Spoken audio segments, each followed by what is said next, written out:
Day one in College Station. The fireworks, the bubbles were flying. Softballs flying out of the park. Not all of them finding the grass. Had a little bit of everything on day one.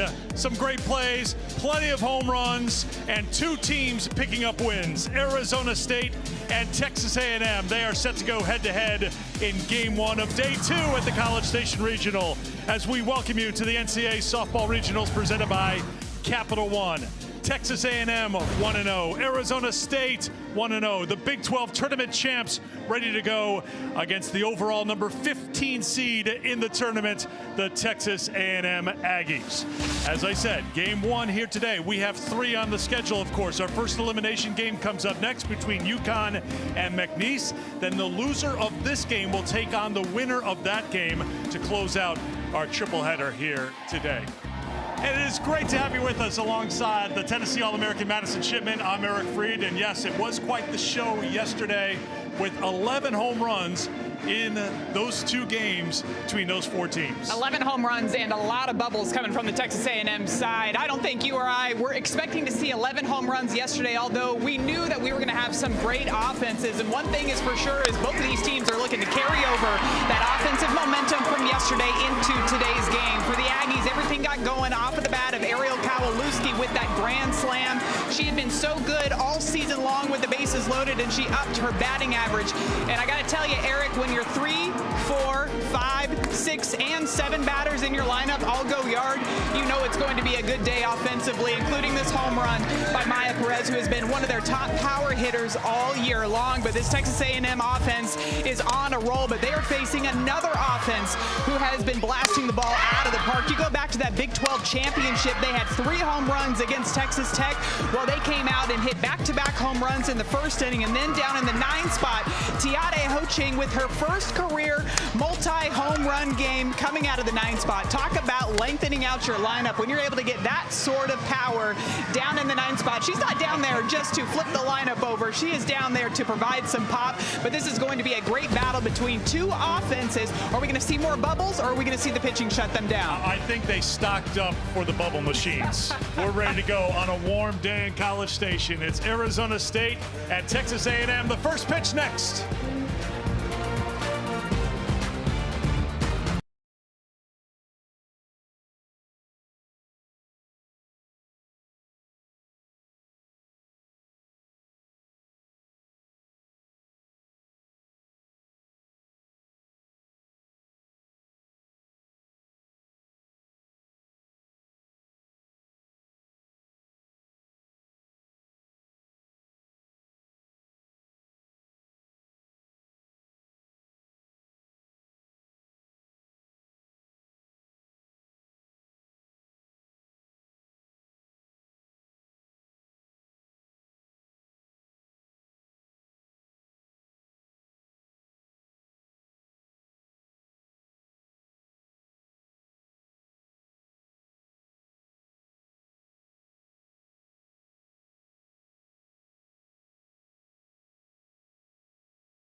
Back here at Davis Diamond, College Station, Texas, ready for the matchup of the two undefeated teams here in this regional, Arizona State and Texas A&M. And for the second consecutive day, getting the start for the Aggies, Sydney Peters. Sydney Peters came out yesterday and ended up throwing 3 innings in their first game yesterday against UConn. Looked really, really solid in those 3 innings as well. Had 7 strikeouts. Did give up 1 home run to Savannah Ring for UConn, but other than that, she was doing a really nice job of moving her pitches all through the strike zone and staying on the edges of the zone too. That rise ball is her go-to pitch. That's the pitch that she's going to get the strikeouts on, and she's also going to get chase early in the count because she throws it on different levels. You're going to see her mix speeds. To me, Eric, that's going to be the key for her today, especially given the way that Arizona State has been swinging the bats recently. You have to be able to mix in that changeup. Take a look at the Arizona State starting lineup, brought to you by Capital One, with Wendell at the top hitting .411. She scored the run that ended up ending yesterday's game against McNeese in the 5th inning. Same lineup as yesterday with Ho Ching, those 2 home runs, giving her 5 on the season, closing out the starting 9. Sunshine, some clouds, very humid, and the wind blowing out to left. Should be a good one here, and strike 1 from Sydney Peters to Tanya Wendell. Temp into the mid to high 80s, but with the humidity, it's going to feel like the low 90s here today. There is a bit of a breeze, though, blowing through College Station, it feels like. Wendell's going to try that breeze early, lifts it to center field, and getting a beat on it is Kelsey Mathis, who puts it away for out number 1. Kelsey Mathis had to run a long way for that ball. That's all part of the beginning part of the game, trying to figure out which way the wind is blowing. How hard is the wind blowing? Looks like 15 miles per hour, so a bit of a breeze out there, but she had a really good beat on that one. Meteorologist Madison Shipman checking in. Favorite part of the show. Usually when we talk about the wind blowing and the flags, that's when the wind stops. Yes. So I appreciate the wind having my back on that one. Kaylee Pond fouls it off for strike 1. Center fielder for Arizona State, 340 on the season with 15 home runs, 1 for 2 with her 15th home run yesterday.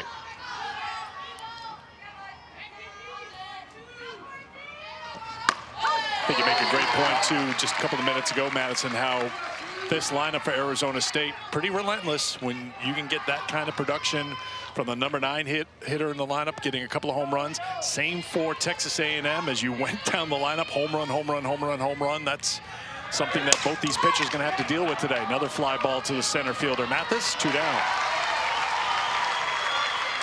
And given the pitchers that they've been hitting off of recently, too, we talked about that Big 12 championship. They ended up hitting 3 home runs all in the same inning against Texas Tech. Well, the first one was off of the bat of Tanya Wendell, and that was against Nigeri Kennedy. And the next 2 home runs in that inning came off of Caitlin Terry. So you're talking about hitting home runs off of some of the best arms in the country. Speaking of home runs, Samantha Swan hit a tape measure shot yesterday. Fouls off the first pitch for strike 1. Swan now with 11 home runs on the season. Struggled in the Big 12 tournament, was 1 for 12, but back to her hitting ways yesterday, 2 for 4 with that home run. She's had an excellent season at the plate and behind the plate, handling the pitching staff for Arizona State. First team all-conference selection, a unanimous pick in the Big 12 this year.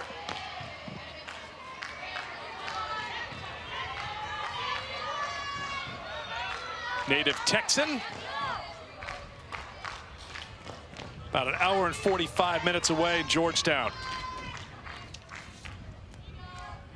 The 0-2 pitch.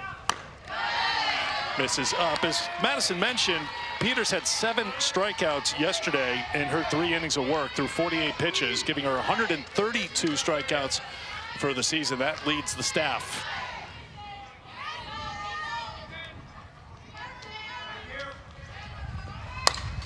Swan with a little bloop to Michaela Wark at first. It's a 1-2-3 inning. In the circle for Arizona State will be the All-American Kenzie Brown. She'll step onto the field when we come back.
This Texas A&M offense is going to be facing one of the best strikeout pitchers in the country, and that is Kenzie Brown. She's already up to 238 strikeouts on the season, but look at the numbers for her in the Big 12 tournament. 16 strikeouts in 14 innings pitched. And Eric, I know my math is not great, but I know that that is more than one strikeout per inning when she is out there. She can move the ball to different parts of the zone. She can throw in an off-speed pitch, but that's what makes her one of the best pitchers in the country, is she can read what you're trying to do offensively, what you're trying to do with your swing, and throw to a completely different direction. She can work all four zones of the strike zone, and she's one of those pitchers where you can't necessarily go up there and sit on one particular pitch, because she can throw the drop, screwball, rise ball, curveball, changeup, you name it, she's got it in her back pocket, and she is looking to rack up some more strikeouts against this Texas A&M offense. And you can see the Texas A&M lineup presented by Capital One with Kennedy Powell at the top. Kowalewski hit a grand slam yesterday, part of that home run barrage for Texas A&M. 5 homers. We'll see how they handle Kenzie Brown, who starts with the heat at 71 for strike one. I think she's going to be a little pumped up. They didn't have to use her yesterday. Great job by Mika Lupi in the circle in her 5 innings, so Brown is fresh. The last time she pitched was last Saturday in that Big 12 tournament championship game in Oklahoma City. Bringing the heat early, and Powell is late on it, 0-2. Yeah, those first 2 pitches, 71 and 70 miles per hour coming in there, but she'll sit right around 70, 71 the entire game. And as a hitter, when you get geared up for that velocity, when she pulls the string on that changeup, it can be hard to adjust. She does just that. Fired up to get things started. 3 pitches, 1 down. It's all about trying to get your timing down. What can you do to get your barrel further out in front to catch up with 71 miles per hour? And as you're thinking that, Kenzie Brown is thinking, you know what, I am going to pull the string on this changeup. Great location in the low part of the zone, too. You could see Kennedy Powell way out in front on that swing. Changeup was clocked at 59 miles an hour, so she's coming in at 70-71 with her heat, and then drops it down to the 59 for the change. And especially in a 2-strike approach, you can't possibly be on time for both of those, but we're going to see what sort of adjustments Texas A&M can make with their swings, maybe to shorten up to be able to make contact with those.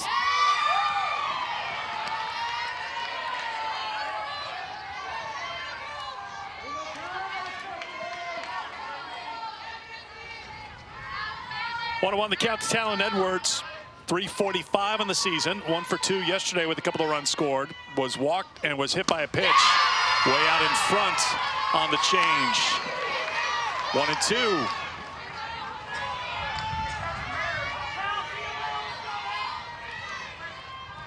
I'd be tempted to go back-to-back changeups here. We'll see what she does. But with that swing, I'd be coming right back in with the same pitch. Gloved at first by Katie Chester. Edwards put it in play, but it's a ground out. 2 down here in the first. The head coach for Arizona State on the left is Megan Bartlett in her 4th season. She took over at Arizona State when Trisha Ford left Arizona State to take over here at Texas A&M as the Aggies head coach. Seeing both of these head coaches, too, turning the programs around and building them back up to where they're in a spot here competing to make it on to super regionals. It's been really impressive to see what both of them have been able to do in such a relatively short amount of time. There is Megan Bartlett, 9th season overall as a head coach. Her team 42-16. They have won 7 consecutive games, highlighted by that run in OKC for their first ever Big 12 tournament title. Knocked off the number 3 seed, the number 2 seed, and the number 1 seed. Trisha Ford's team, it's been much publicized. They went to Lexington. They were 1 and done in the SEC tournament. They ran into a hot Auburn team who hit 5 home runs. Came home, hit the reset button, got to work. And that work certainly looked like it paid off yesterday when they put 17 runs on the board in the victory against Connecticut, including 13 runs in the 2nd inning when 19 batters came to the plate, including Maya Perez, who had a couple of plate appearances in that 2nd inning.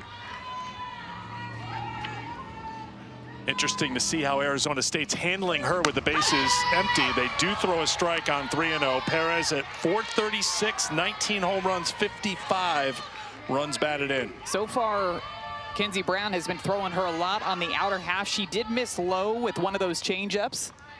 Still a pretty good spot if Perez does decide to take a swing at that. Hard to make solid contact. Perez does take a big cut, and the count is full, 3-2. Came right back in underneath the hands, and we've talked a lot about Maya's swing and how she does a great job of keeping her hands inside of the ball. That pitch was coming in hot at 71 miles per hour right underneath the hands, and she somehow was able to keep her hands inside of that pitch and foul it off back.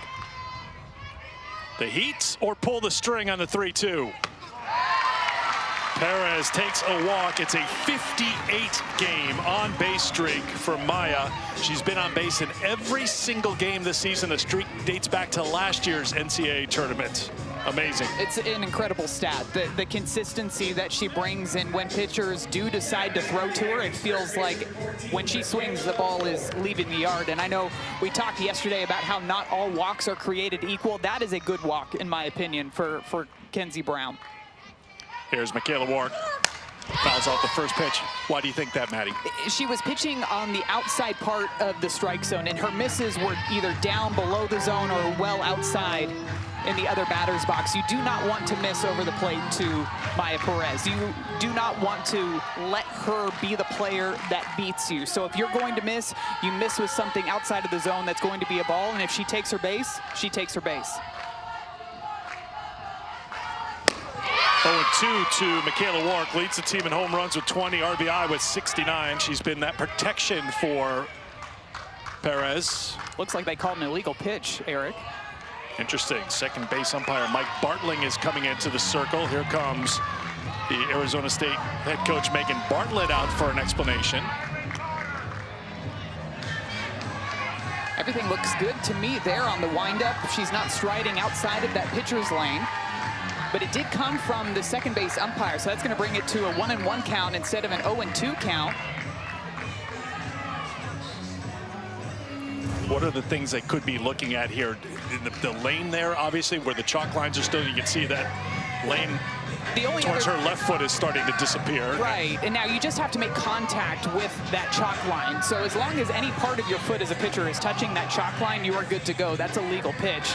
The only other thing that I can think of, maybe she did not wipe off her hand before she got in, or put her hand on the softball. Maybe from that, like, is she sliding her foot forward? But see, that would be very hard to tell from the second base umpire. Her foot that was on the rubber, right? Yes. Was that a little bit ahead? Wark trying to make her pay, lifts it deep to right, it's carrying, it's gone!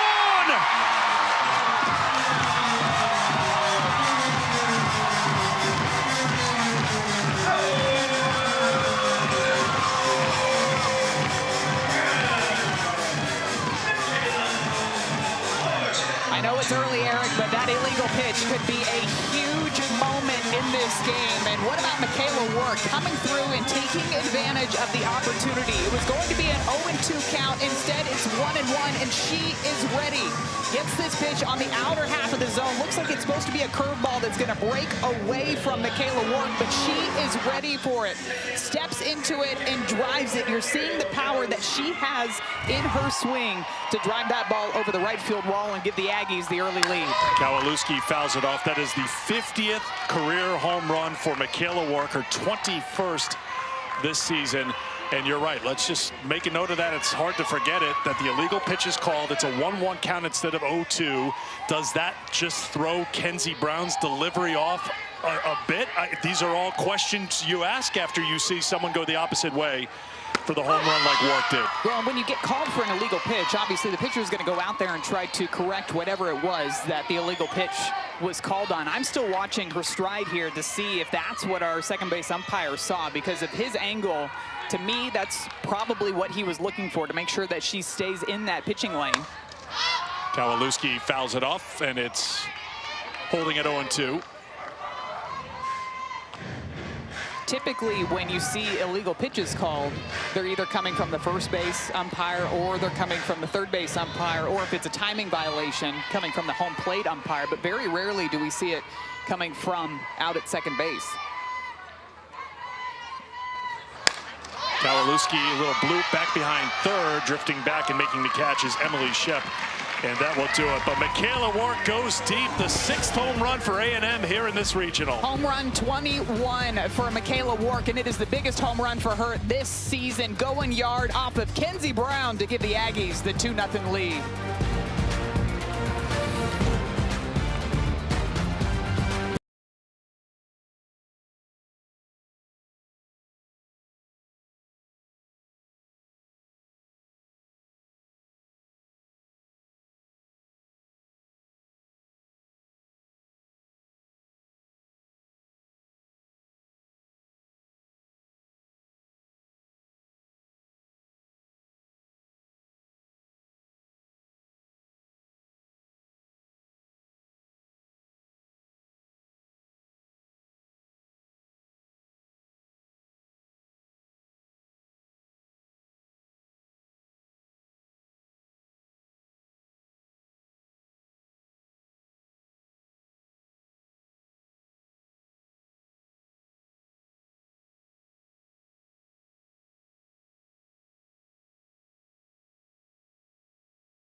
We were trying just to go through what the illegal pitch call could have been, so we've had a chance to review it, and Maddie's got an idea here. Yeah, so we went back through everything because I wanted to make sure that she didn't go straight from the dirt to go to the softball, but she ends up wiping her hand, puts her hand into her glove, so all of that is good to go. But watch her left foot where she strides outside of that pitching lane. That is the only thing to me that I think would be called an illegal pitch. Now, granted, your toe just has to touch the edge of the chalk line to be legal, but our second base umpire, you can see where he's standing. He's looking right at that.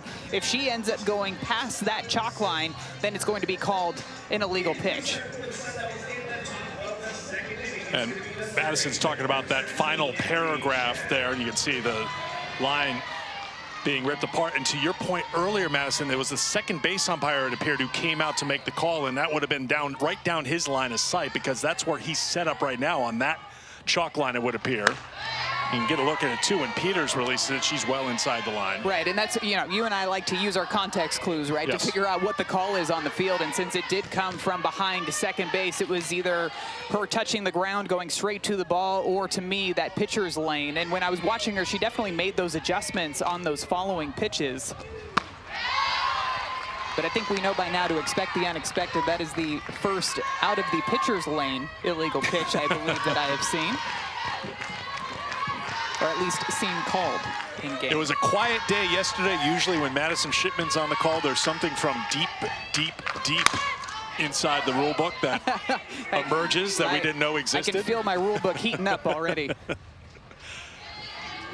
So 2-0 for A&M as Arizona State bats here in the second with Emily Shep leading things off at 361 on the season. Shep really good at the Big 12 tournament, 5 for 9, a couple of home runs, 1 for 3 with an RBI yesterday in the 8-0 win over McNeese. Little bloop, foul ground, long run, good effort by Powell. She just can't get there. Got a dirty uniform for the effort, though. She looks to be all right, too, hopping back up. She made that play close all the way over in foul territory. I know we talked yesterday how there's a ton of foul territory room here in College Station. Kenny's going to be kicking dirt out of the pants for a little while. 2-2 the count to Shep. Get a look at the dimensions here at Davis Diamond. And a lot of that foul ground here. That's up high from Peters. But we know Texas A&M can swing the bats. We saw that against Auburn. They had 8 runs in that game, but the problem was pitching gave up 11 runs. And this is going to be the big question as this game goes on, this regional goes on. Can Texas A&M get enough out of the circle to keep Teams like Arizona State quiet. This one is dropping quickly, and it's down for a base hit. Good effort by Vrajel in right, but it's a single for Schlepp to lead off in the second. Sydney Peters goes back with another one of the changeups here. So this one's hit not extremely hard off of the bat, but it looks like Vrajel almost got caught in between on the backhand and the slide. And because of that, she wasn't able to come up with that ball cleanly out in right field. Now, granted, that would have been an extraordinary play if she did catch that one, but we've seen a break on it. We've seen some extraordinary plays here on day one. Schlepp aboard to start things here in the second, and it's ball one to Katie Chester. First team all-conference selection, the junior first baseman at 355 with a team best 19 home runs, team best 64 RBI. 1 for 3 yesterday. Single season home run record is in sight, and she will add to it here. 2-run shot, Katie Chester, we're tied at 2.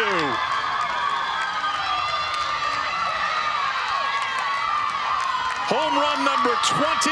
The Arizona State record is 21 by Sydney Sanders. When you talk to head coach Megan Bartlett about Katie Chester and what is it about her that makes her the hitter that she is, Coach Bartlett talks about how she does not let the game speed up on her, and this is a prime example of that. You could have let last inning frustrate you. You could have been frustrated by the fact that an illegal pitch was called and A&M capitalized on it, but what does she do? She gets a pitch in the zone and she blasts it straight out to center field, almost nails our cameras out there in center field and ties up this game with just one swing of the bat. Here's Ashley Mejia. Swings at the first pitch. Fly ball to Mathis in center field. One away here in the second. Got to admit, Eric, I wasn't sure if we were going to see the home run display like we saw yesterday, but through the first inning and a half of this game, it's proven me wrong. That's 6 home runs now for Arizona State in the College Station Regional. And as I say that, the wind picks up a little more blowing out to the outfield. Well, with the way that some of these outfielders are playing defense, too, robbing home runs. Alexis Dibley from McNeese robbed a home run yesterday. You got to make sure that you get that ball way up and out of here, not to even let the defenders have a chance. 2-0 to Yaya Acuna, senior left fielder.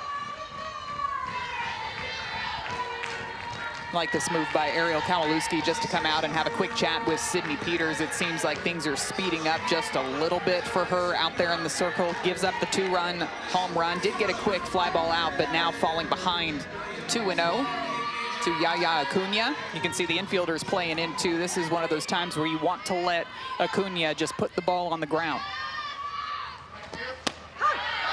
2-1 to Acuna. Texas A&M's pitching staff has struggled keeping the ball in the park. That's the 61st home run that A&M pitching has given up this year. That's the second most amongst SEC teams. 3-1 to Acuna. That can be part of the danger, too, when you see, not just for Texas A&M, but really pitchers across the country that throw a lot of rise balls. If you miss with that rise ball, that's a pitch that's going to sail up and out of the yard.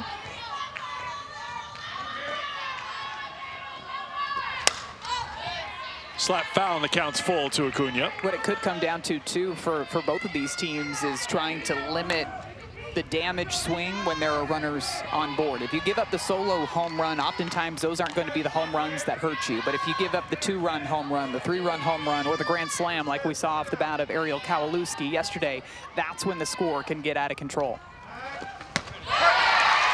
Strikeout for Peters. That's her first after picking up 7 yesterday, 2 down. She fought her way back in this count, too. Fell behind 2-0 and worked those rise balls at the bottom part of the zone and continued to climb higher and higher until she got that last swing and miss. There's Brooklyn Ulrich batting 8th. Strike one. You cannot sleep on 8 and 9 in the Arizona State lineup. Ulrich was 6 for 10 with a couple of home runs in the Big 12 tournament, and we showed you before what Ho Ching did yesterday with the 2 home runs. 0-2.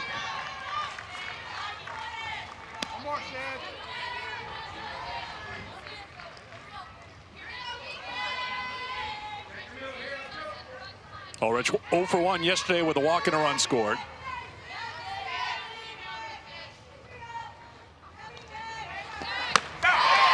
Back-to-back strikeouts to end the inning for Sydney Peters, but Arizona State ties it up on a Katie Chester 2-run shot. Home run number 21 for Katie Chester, and it is a big one, tying up this ball game in the second inning. It's 2-2 Arizona State and A&M.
Two game as we go to the home half of the second inning. Kenzie Brown in the circle for Arizona State. Samantha Swan is her catcher. Here's what the catcher had to say about the pitcher. She has amazing spin, and she can also pull the string with the changeup. Like, the fact that she throws 72 and then can pull the string at maybe 52, like, that's hard, tough to beat. And everything, she has up spin, down spin, like, she really brings it all together, all facets of pitching. Yeah. Sounds challenging to face. Absolutely. Hard to come up with a game plan, and I'd imagine for each one of these A&M hitters, the plan might look just a little bit differently, trying to play into their strengths. But it was really fun getting a chance to talk to both Kenzie Brown and Samantha Swan. And we asked Samantha if Kenzie is one of those pitchers that, you know, needs a little bit tough love when you go out to the circle, or if she likes to lighten up the mood. And Sam Swan said, definitely more of the keep it light and maybe even tell a joke. That's all part of catching too. We talked about how tough it is to be back there on a daily basis, whether it's catching an entire staff of pitchers or dealing with some of the foul balls back there, but also knowing your pitchers and learning their personalities and what they need. Swing and a miss for Kelsey Mathis. I think Kenzie is willing to lean into being a little fun and relaxed because she allows her mask to be bedazzled. Yes. She told us who the bedazzler was. I'm all for the bedazzled. Oh, you okay? By the way, yes. I can't recall who the bedazzler is on the team, though. Let me check my notes. I don't write that down, but we were talking to Kenzie before the regional started, and he's got a designated bedazzler who's doing a fantastic job, by the way. Was it Yazzie Avila? I think so, but you notice like the K backwards to start it. Yeah. That's a swinging K instead of a backwards K. Second strikeout for Kenzie Brown, one away. You're seeing the spin that Samantha Swan talked about on display from Kenzie Brown early in this game, whether she's working those pitches at the bottom part of the zone, working the rise ball up. We've already seen her pull the string a couple of times on that changeup, but she's just going to continue to mix and match these pitches against what Texas A&M is trying to do. Here's KK Dement with one down. talked about hitting the reset button, turning the page, pick your phrase. Here's one player who definitely paid attention. KK Dement in the 7 games before Friday was 1 for 21 at the plate and 0 for her last 12. She dropped a 3 for 3 with a home run and 3 RBI yesterday. Off her foot, it's 0-2. I think it's safe to say she was ready to get regionals up and going.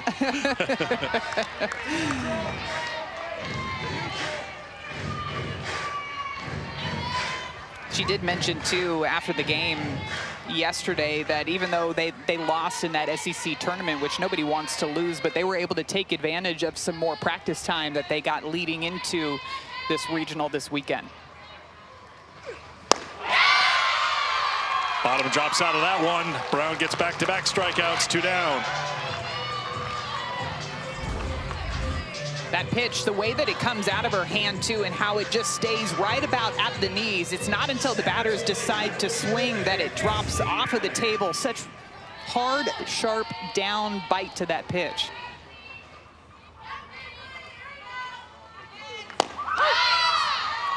Strike 1 to Paisley Allen, sophomore left fielder. 5 straight sophomores in the lineup for Texas A&M, 5-9.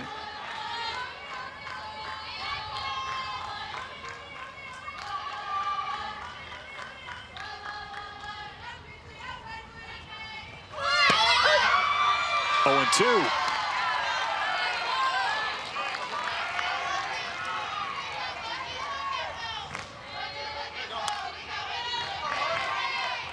Allen was 2 for 2 yesterday with a couple of runs scored. Down the count, 0-2. Changeup, swung on and missed. Brown strikes out the side in the second.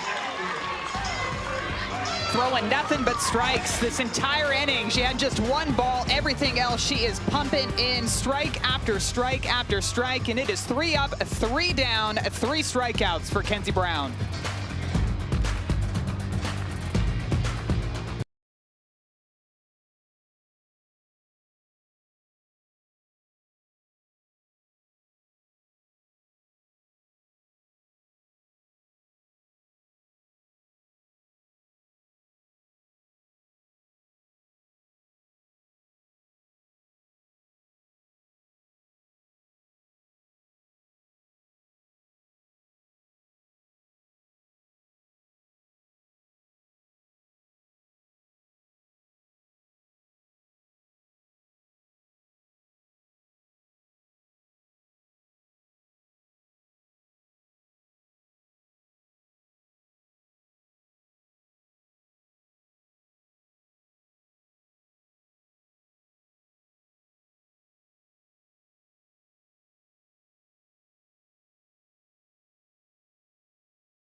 Tiade Ho-Ching came out swinging yesterday in the 9th spot for Arizona State. Went yard and then went yard again. She even told us, I believe on the 2nd swing, that she grunted just a little bit to get it out there. But she was swinging a great bat in yesterday's ball game. Love the reactions, too, as she's rounding the bases. She knows just how important each and every run is this weekend, and the way that she's able to be a spark plug at the bottom of the order is huge for this Arizona State offense. We couldn't hear the grunt. She's the one who admitted to it when we talked to her after the win yesterday. But that look on her face as she was rounding first. Those wide eyes.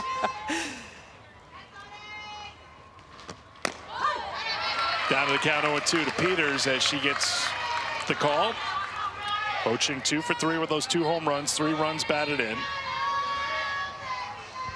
Had a couple of hits in that Big 12 tournament championship game, too, against Texas Tech.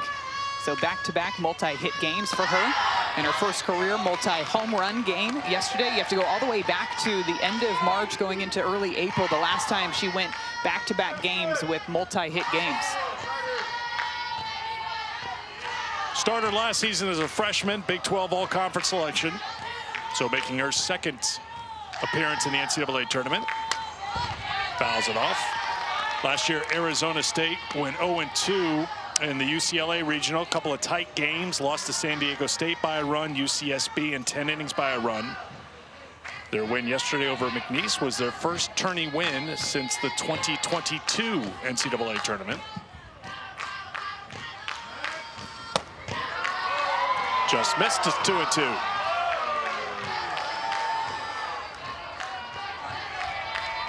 Megan Bartlett's team with 35 wins a season ago. They're up to 42 wins after the win yesterday. 7-game winning streak for the Sun Devils entering play today.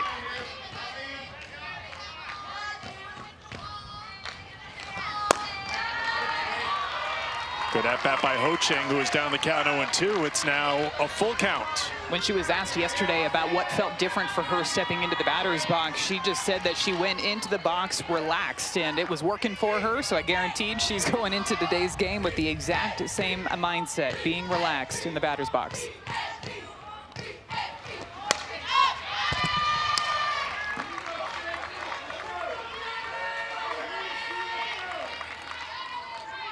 Sydney Peters threw 48 pitches yesterday.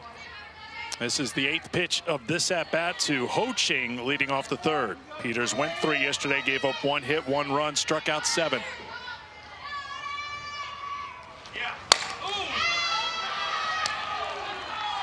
Josh Bloomer thought about it at 3rd and thought better of it as he saw it coming at it a little quickly. That one was hit 70 miles per hour off of the bat, so probably your first instincts are to field it, and then at the last minute you're thinking, I might let that one go. And you remember you're the hitting coach and third base coach, not the fielding coach, so pull that hand up. Another 3-2. That should reach the seats, and it will.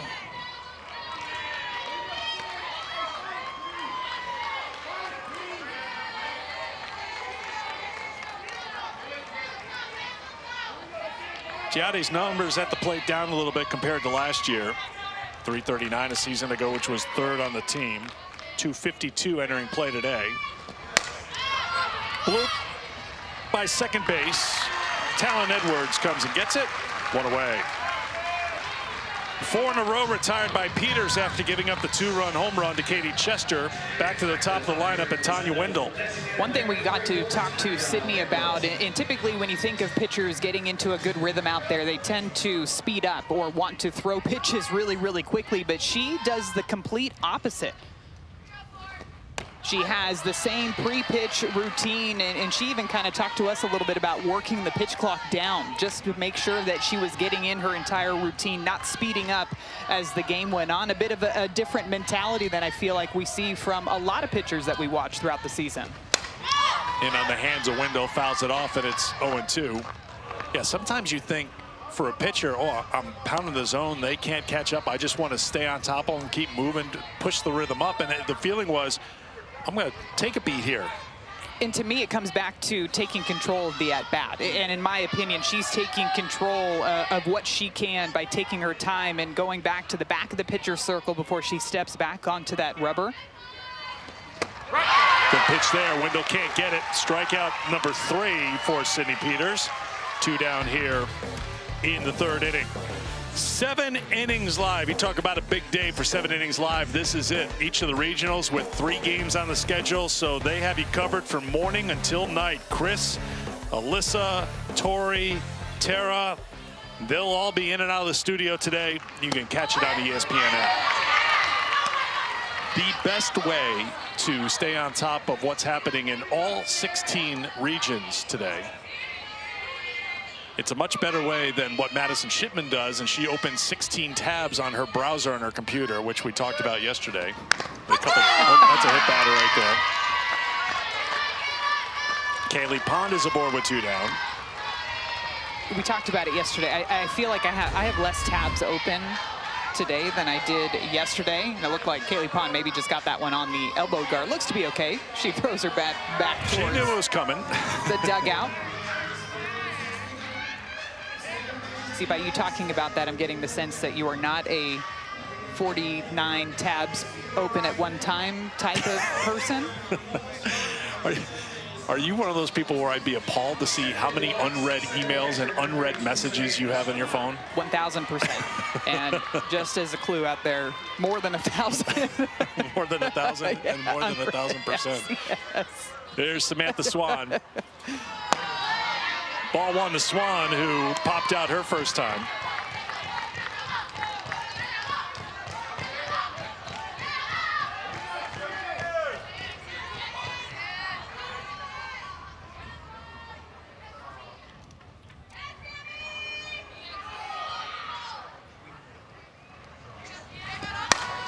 In on the hand, soft liner to Edwards, and that will do it for Arizona State in the third. We've played 2.5 here at Davis Diamond, tied at 2.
There is nothing like the Women's College World Series.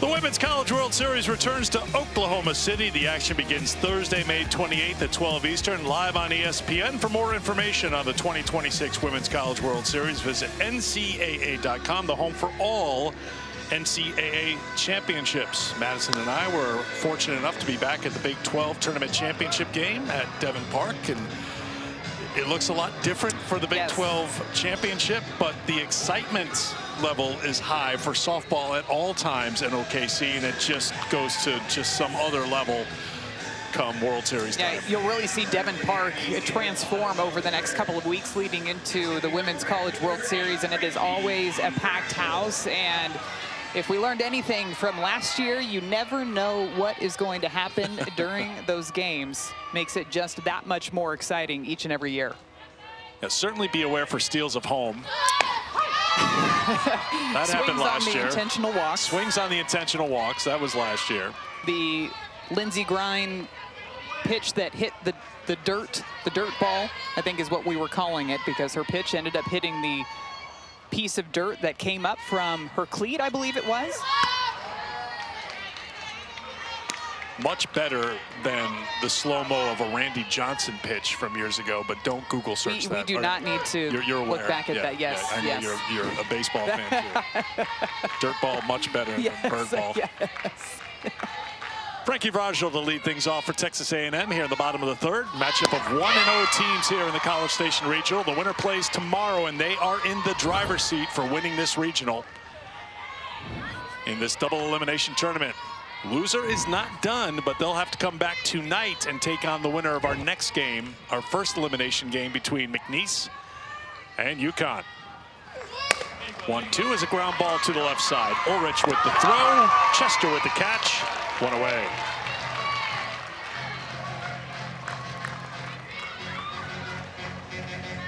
Kenzie Brown's 32nd appearance, her 24th start. Opponents hitting 172 against her this season. And with her 4 strikeouts today, she's up to 242 on the season. She got Kennedy Powell on a strikeout to start things in the first.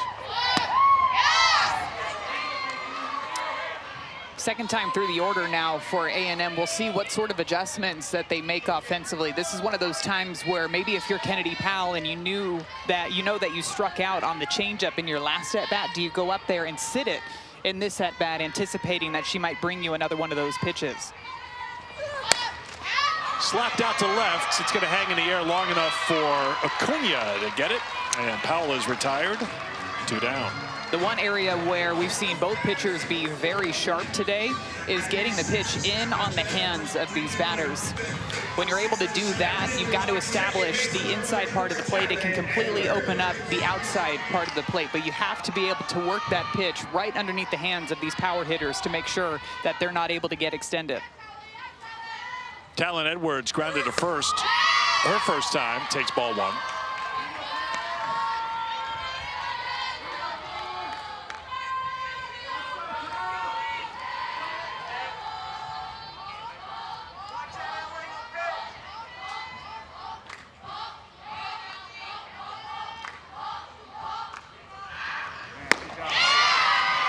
There's the changeup, swing and a miss, 1-1.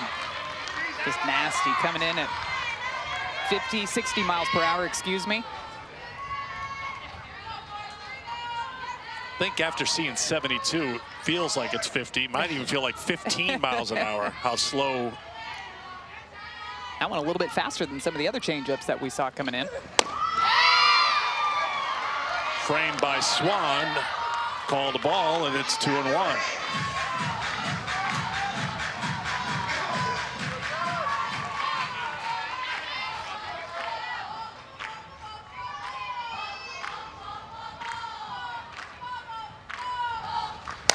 Ground ball to the right side. That's Ho Ching. 7 in a row retired by Kenzie Brown. We'll talk to her head coach, Megan Bartlett, when we come back to College Station, tied at 2 after 3.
Welcome back to the NCAA Softball Regionals presented by Capital One. A good one here in College Station. Tied at 2 as we head to the 4th, and chatting with Megan Bartlett, the Arizona State head coach. Megan, I want to go chronologically in the big moments in this game. First of all, on the illegal pitch called for Kenzie, what were the umpires telling you, and how did it impact Kenzie after that call?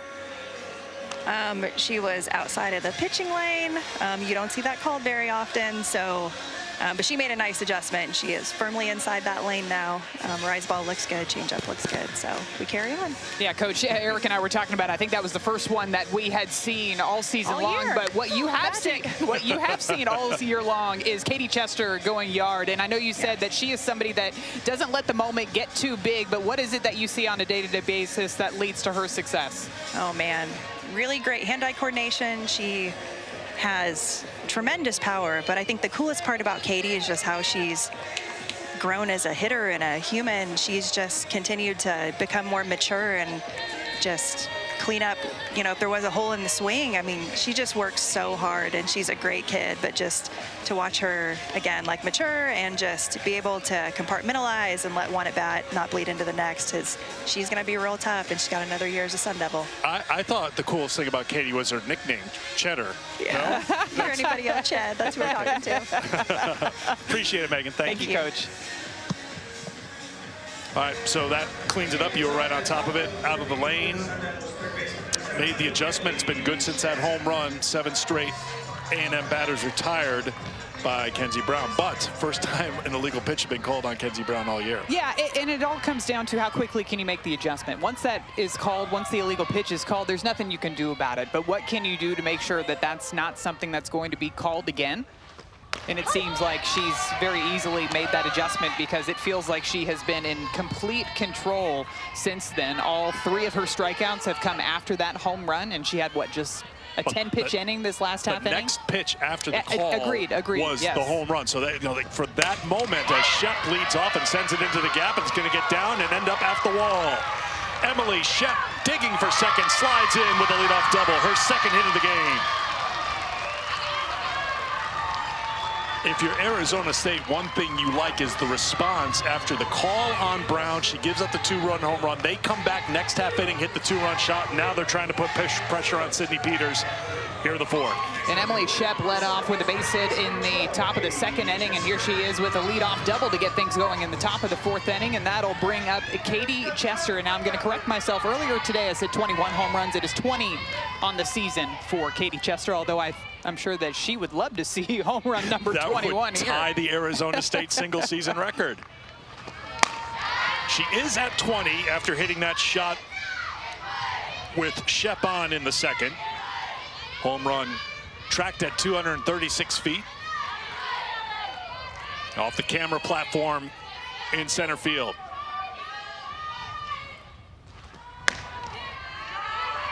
Two and 0. You can hear the reaction from the Texas A&M fans. It looked like that pitch got a good piece of the strike zone, but the call does not go in Peters' way. So how does she respond here on this 2-0 count?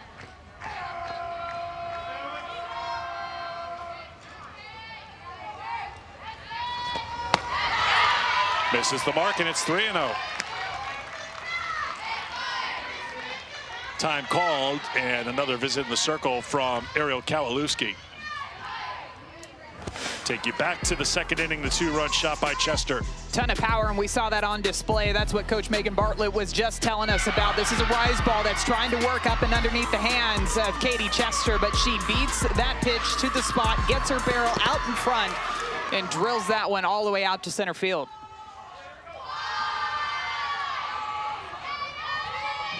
Junior from Liberty, Missouri.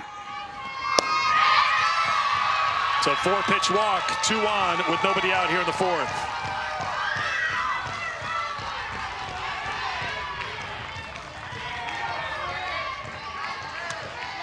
See how Arizona State plays it here with Mejia at the plate. Ashley's got 10 home runs, 37 runs batted in, so she's got some pop. Batting 6th. We'll see if Arizona State goes to sacrifice a little small ball here to move the runner 60 feet. Mejia has the bat out in front of the plate. Ready to swing, takes a ball. Started her off with the first pitch changeup that missed up towards the top. She had one of the 5 home runs that Arizona State hit in yesterday's ball game. Had a double as well.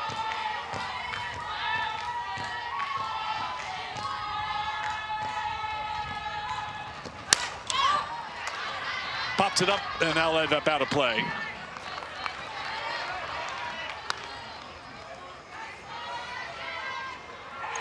Sydney Peters trying to work out of a jam. Junior from Santa Fe, Texas,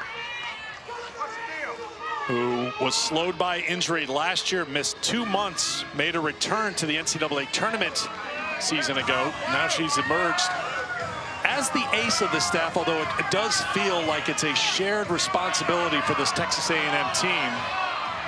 You've got a bunch of different arms that can do a lot for this Texas A&M staff. You have Sydney Peters, you have Sydney Lessentine. We saw Kate Munnerlyn come in. She's going to come in from the left side, throw in those changeups. So you are seeing a lot of teams, not just Texas A&M, but playing those matchups with the different types of arms that they have out in the circle. Good pitch. Mejia couldn't catch it, and it's 1-2.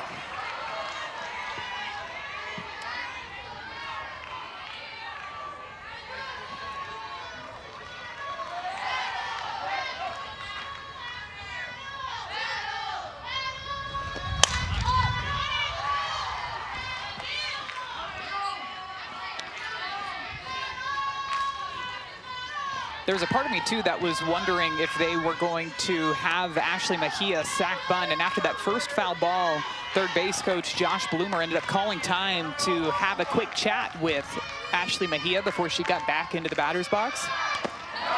Now, one thing we know from talking to Coach Megan Bartlett and also to the players that are on the team, they are working to stick to a game plan. Coach Bartlett said that the way that Coach Josh Bloomer teaches the players about hitting, that she wouldn't be surprised if there are a bunch of hitting coaches already on the team with how knowledgeable they are about game plans. Slapped out, making the catch in foul ground is Powell. One down here in the 4th. Good battle by Peters, too, just working these pitches outside and getting Ashley Mejia leaning just a bit. So this one's off the end of the bat. A great play by Kennedy Powell, too, going back to her right, that drop step with the right foot, catching it in foul territory and immediately turning around to make sure that no runners were going to try to advance.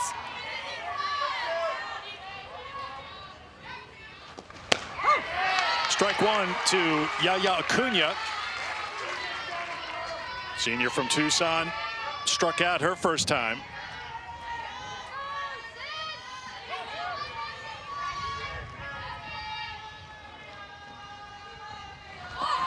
Looks to bunt, pops it up. Powell again, given the effort, just couldn't get there in time. We've seen her running all over the place already in this ball game. She ran way down the line. You can still actually see the mark where she dove in foul territory down that left field line to try to make a catch. She went back already to make the catch on the Ashley Mejia fly ball, and now she's running forward to try to catch a bunt. Kennedy's like, I'm gonna get one of these sooner or later. Off the plate, 1-2. 58 pitches thrown by Peters. She threw 48 yesterday in her 3 innings against McNeese.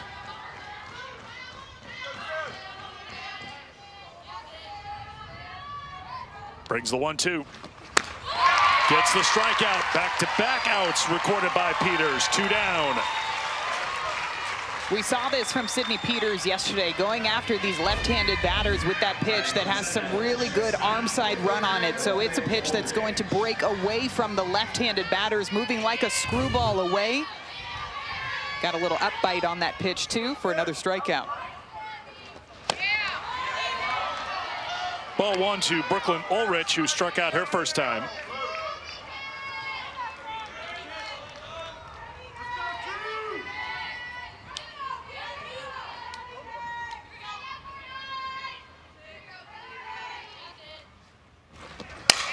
Slap foul, and it's 1-1. Almost. Everything's almost on the left side for Texas A&M right now. Kennedy Powell Staff down the left field line in the bullpen.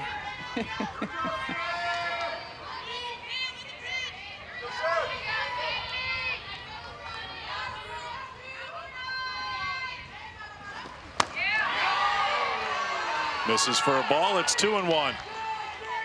Been a couple of pitches this inning that the A&M fans and Sydney Peters thought were strikes. And I feel like, too, at the beginning of the game, you were seeing the pitches at the top and the bottom of the zone called consistently for strikes. Popped up. I think Powell's got enough room for this one. She's got it. Great job by Sydney Peters to work out of the jam and keep it tied at 2 as we go to the bottom of the 4th. Conversation with the Texas A&M head coach, Tricia Ford, coming up when we come back.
Heading to the bottom of the 4th here at Davis Diamond, tied at 2. Texas A&M and Arizona State. Tricia Ford, the A&M head coach, with us right now. Tricia, I think you made it pretty clear heading into the NCAA tournament. A lot of attention was going to be on your pitching staff. You needed to see more. What have you seen, and what's impressed you, especially about Sydney Peters? Yeah, she's just fighting. You know, I think you have 2 really good pitchers on the mound right now fighting hard for their teams. Offensively, we know that Kenzie Brown is extremely tough out there in the circle. You guys are heading second time through the order. What do you want to see from your offense to break this tie? Yeah, I mean, just keep battling. I mean, make each pitch hard. You know, I think we've chased a little bit, so I think just, you know, closing up that zone a little bit. This is fun for us, but we learned you only have fun when you're winning. Yeah. So, yeah. right. Winning is fun. Yeah. We got that. We'll put that on a T-shirt for you, Tricia. Thank you. Appreciate your time. Thanks so much. Gig 'em. She was talking after the game last night. 17 runs on the board. Like, you know, everybody, this is fun. Like, just want to win. I just like win. Winning is the fun thing. I agree. Winning is fun. I am with her on that. She said that it's kind of the running joke of the team, too, that she'll go say, she'll tell the team, have fun. There's someone who's having a lot of fun at the plate.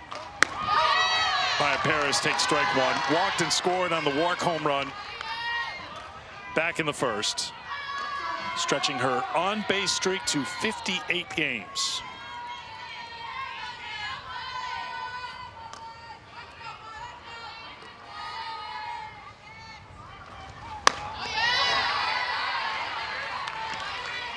If you haven't been following Texas A&M during the season, teams generally have been very careful with Maya Perez. They have pitched around her quite a bit. She has walked quite a bit, 52 walks on the season before that walk in the 1st. That one skips up for a ball.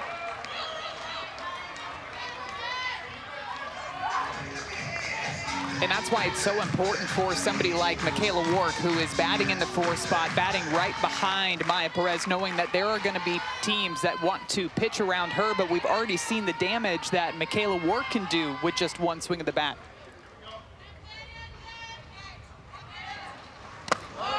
We talked to Michaela about that. It doesn't apply here this inning because Perez is leading off, but Michaela says when I'm in the hole, I feel like I'm on deck because she knows she's going to get a chance with Perez at the plate. Well, you just talked about her on-base streak going back to last season.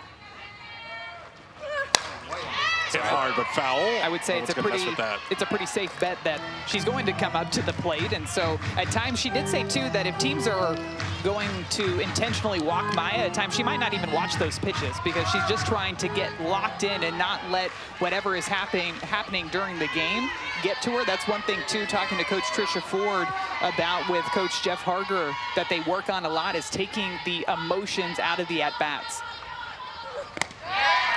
It's another walk for Maya. She's aboard to lead things off here in the fourth.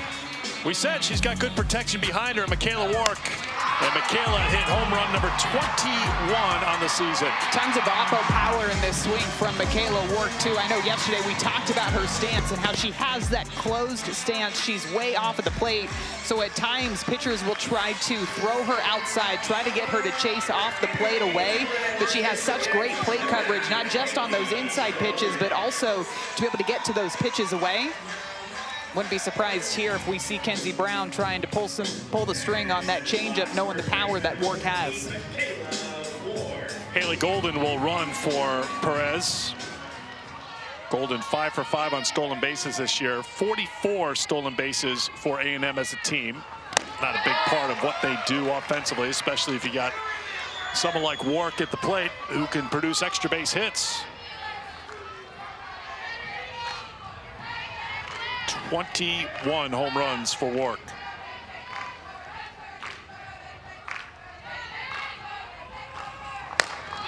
Popped her up, right side of the infield. Tough sun, Ho Ching calls for it and puts it away. Tiati, no problem. She's got the sunglasses on her visor. She was locked in on it. Really good communication, too, between Tiade and Katie Chester, who's playing first base, because both of them could have gotten to that fly ball. But what that tells me is that Tiade had a better read with the sun, that she could see that fly ball a bit better, and that was a huge first out for Arizona State. There's Kowalewski. Takes strike one.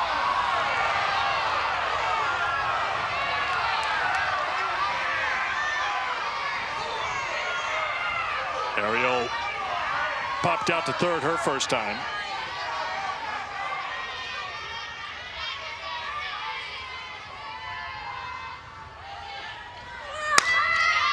Oh, 0-2. A&M scored 2 in the first. Arizona State answered back with 2 in the second. Scoreless since then. 3 hits for Arizona State, just 1 for Texas A&M off of Kenzie Brown. It was the Wark 2-run home run. A pitch after Brown had been called for an illegal pitch for the first time all season.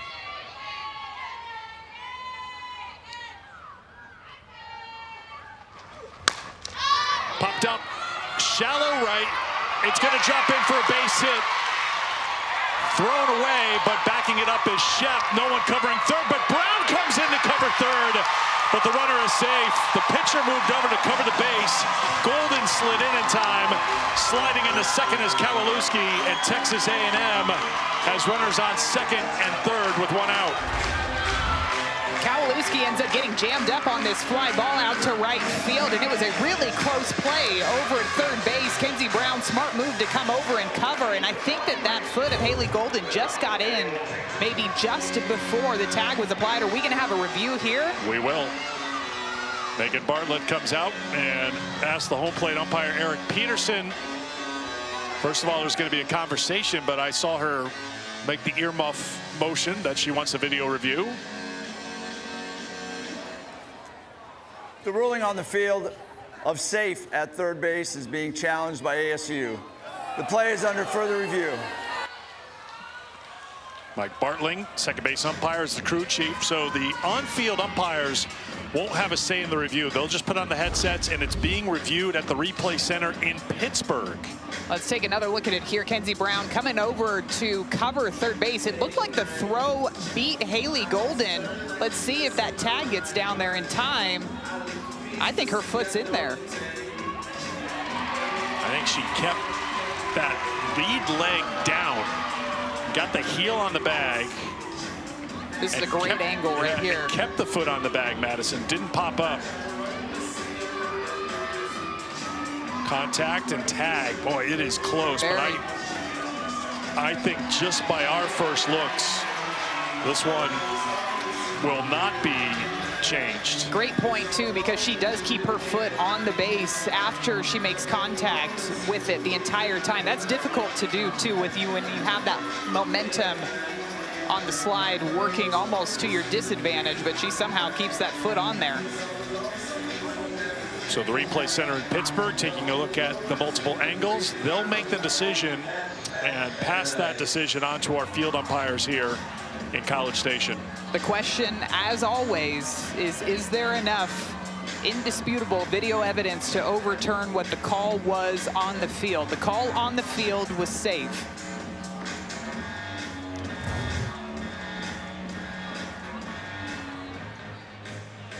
Golden running for Maya Perez, sliding in safely. Kowalewski at second base, scored a single and a throwing error on Ho Ching, allowing Kowalewski to get to second base, and Golden in safely at third. Just the second hit off of Kenzie Brown. Long discussion here, so they're taking a long look at it.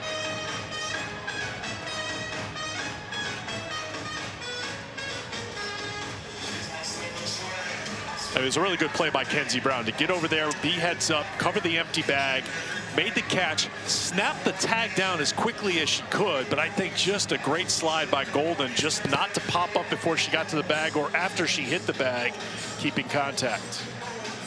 Coach Bartlett has talked to us about how, and she even said yesterday after the game, how defense is something that the team feeds off of, and that's one of those plays that can be very underrated as far as when there's that overthrow, who's going to rotate, who's going to cover, because there's always a base that needs to be covered. So I completely agree with you, Eric. I thought that was a really nice job by Kenzie Brown just to get over there to try to apply the tag in time after things were kind of spiraling out of control there for that Arizona State defense. Inning started with a walk to Perez.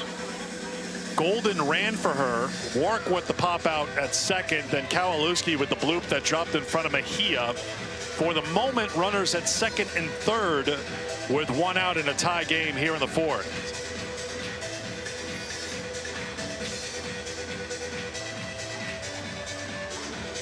They are taking a long look at this. I still feel like when I look at it now, I have been known to be wrong every once in a while on these reviews. I think she's going to be safe, but we will see what the call is. Mike Bartling has it. After review, the call at third base stands. The runner is safe. ASU is charged with one timeout. They have one remaining. It was a stands instead of a confirmed. And that's why it's so important what the call on the field was, because they're looking for that indisputable video evidence to change the call that was made on the field, and the call on the field was safe. So the Aggies now with two runners in scoring position with just one away, and KK Dement stepping up to the plate. Kelsey Mathis, excuse me. First Mathis, Dement on deck. Here's Mathis, 0 for 1 against Brown. Ball one.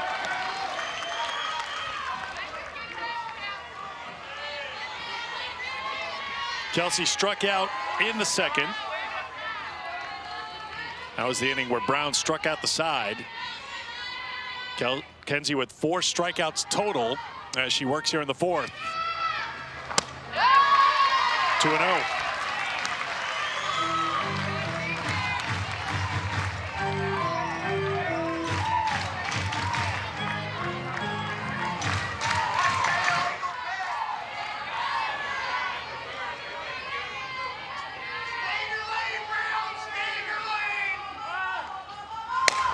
Ground ball to short. This will get a run in. The out at first. It's 3-2. Texas A&M in front. Productive out by Kelsey Mathis, especially after striking out on the rise ball in her last at bat, just doing whatever she can to get that ball in play.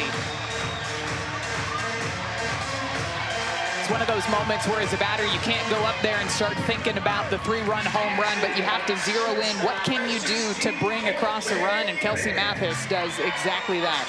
It is an unearned run because of the error to Ho Ching. And here is Dement.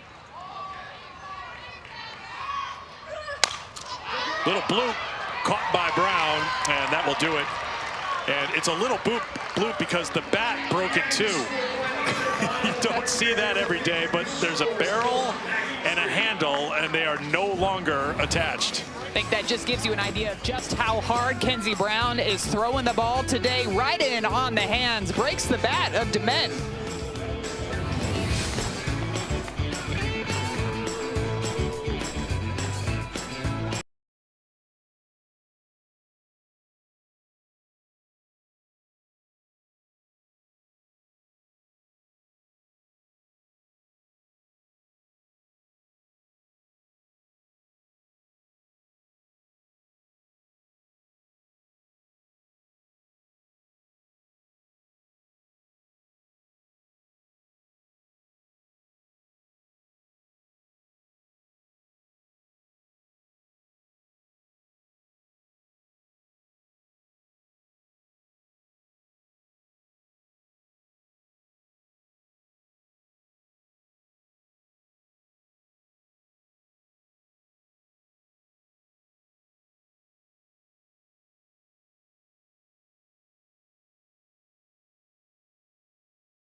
Season's on the line in our next game, our first elimination game here in College Station. McNeese and Connecticut. About 5:30 Eastern time. Depends, of course, on the end time for our first game here between Texas A&M and Arizona State. So you'll see the Cowgirls and the Huskies coming up in game 2. Loser of this game will take on the winner of that game tonight here at College Station. Both of those teams just going to be battling with their backs up against the wall, trying to forget about what happened yesterday and make quick adjustments in today's game. And you wonder, too, if Alexis Dibley is dreaming about robbing some home runs out there in center field again. McNeese team down past the third base bullpen area.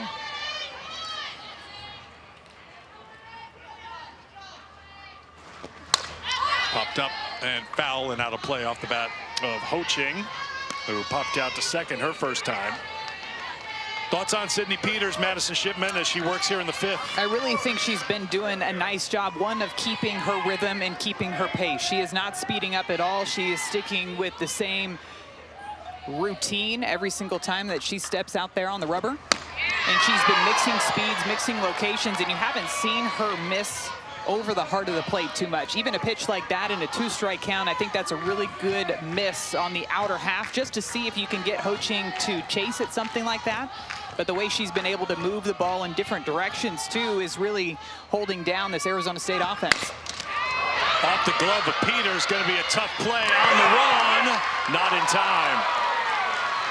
See if there's a challenge coming here from Texas A&M, because Dement, after it hit the glove of Peters, got a lot on it. And it was very close at first. I think she's safe. Yeah, I think she just beat it. Not by much. KK Dement made that a very close play over at first base after the ricochet off of Sydney Peters. Challenged by A&M. The play is under further review. So Pittsburgh will go back to work and review the play at first base. For the moment, it's an infield hit for Ho Ching. In our first look at the replay, in our opinion, I don't want to ever speak for you, but I think I can in this case, this call should be confirmed. I was just thinking that I'd imagine that this will be a bit of a quicker review than the last one. I just felt like her foot beat out that throw, not by much. Again, it's very close running down the line, but I thought that Ho Ching got to the base before Michaela Wart caught that ball at first. I think sometimes too, I know we've talked about this in the past in Pittsburgh. They could have a lot, we got a lot of games going on right now. Agreed. They could have a lot of traffic there reviewing. So sometimes if you're in the queue, you got to wait a moment. And that could have been part of the reason for the delay for the previous call. Just guessing, just one of the variables that you have to deal with when you have 16 regional sites playing 3 games at each site today. It was a really great play defensively, though, by KK Dement to adjust and to go after that ball and to throw it on the run and to throw it with really good velocity on the run, too. It's not easy to do. Good stretch by Michaela over at first base, just was not in time. Or at least we do not think that it was in time over there. See what Pittsburgh thinks. Here's the review. After review, the call on the field of safe is confirmed. She is safe. First base. A&M, that's their first challenge. They have 1 remaining. So both teams with 1 challenge remaining. When we get beyond this 5th inning, the umpires can initiate the challenges as well. So we'll see what happens as we play through this 5th inning with each team down a challenge. That could be a big call, too, because now it flips back to the top of the order. And we saw what Tanya Wendell did against Texas Tech and Nigeri Kennedy out there in the circle during that Big 12 tournament championship. Solo shot that really changed the game. After that, head coach for Texas Tech, Jerry Glasgow, ended up pulling Nigeri Kennedy out of the game, brought in Caitlin Terry, and that's when the Sun Devils went back-to-back for a couple more home runs in that inning. Wendell 0 for 2 today. The 0-1 to the senior. Off the plate for a ball, it's 1-1. Tanya leading the team in hitting and in on-base percentage. She has a 9-game on-base streak after going 2 for 4 yesterday. Popped her up. Peters has had the answer against Wendell today as Powell's got it. 1 away. A little bit of an off-speed there, too, coming in 63 miles per hour down and in to Tanya Wendell to get the fly ball out and foul territory over to Kennedy Powell.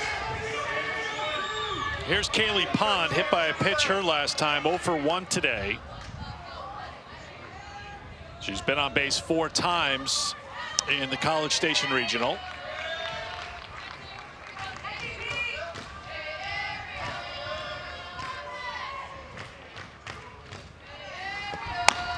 Takes ball 1.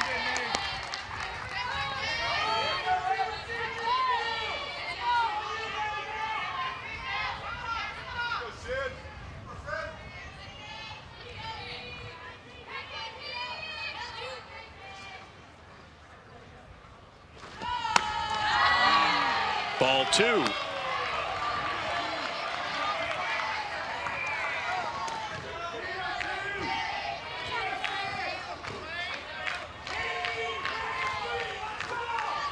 Peters gave up the 2 runs in the second. A 2-run home run by Katie Chester.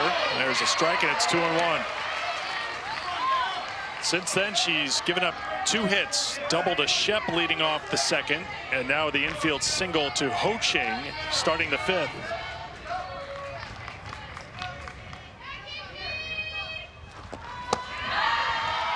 Ball 3.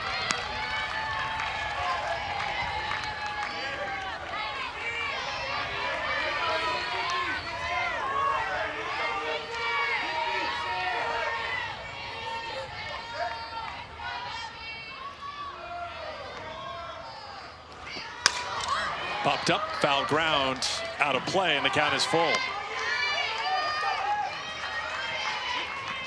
There is activity down in the Texas A&M bullpen. Sydney Lessentine is working.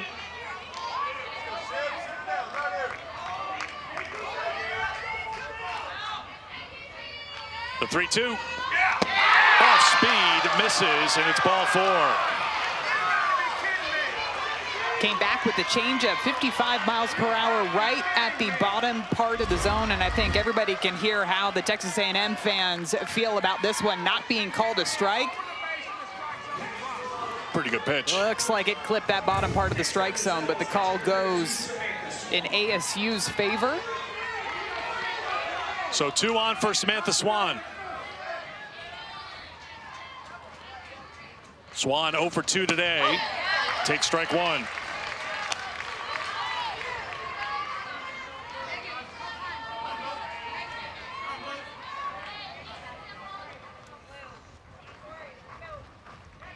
I think we're going to get a runner at second for Ho Ching. Corey Schull is jogging out to second base.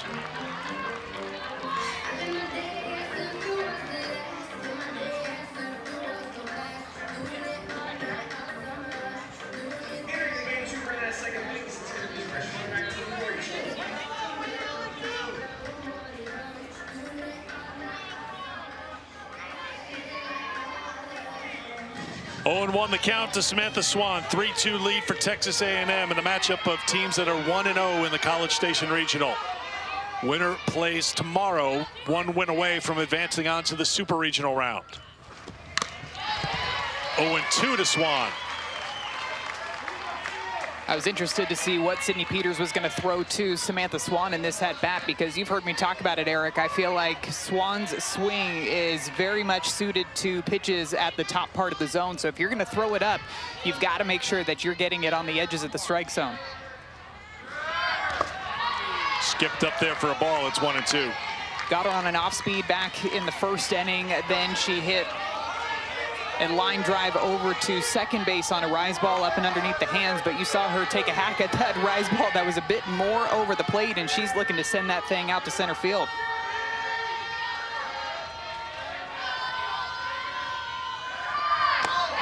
Swan lays off, and it's 2-2. Couple of good takes back-to-back on those pitches, off-speed pitches down in the dirt. Now you'd imagine she's probably going to come back with another one of those rise balls here.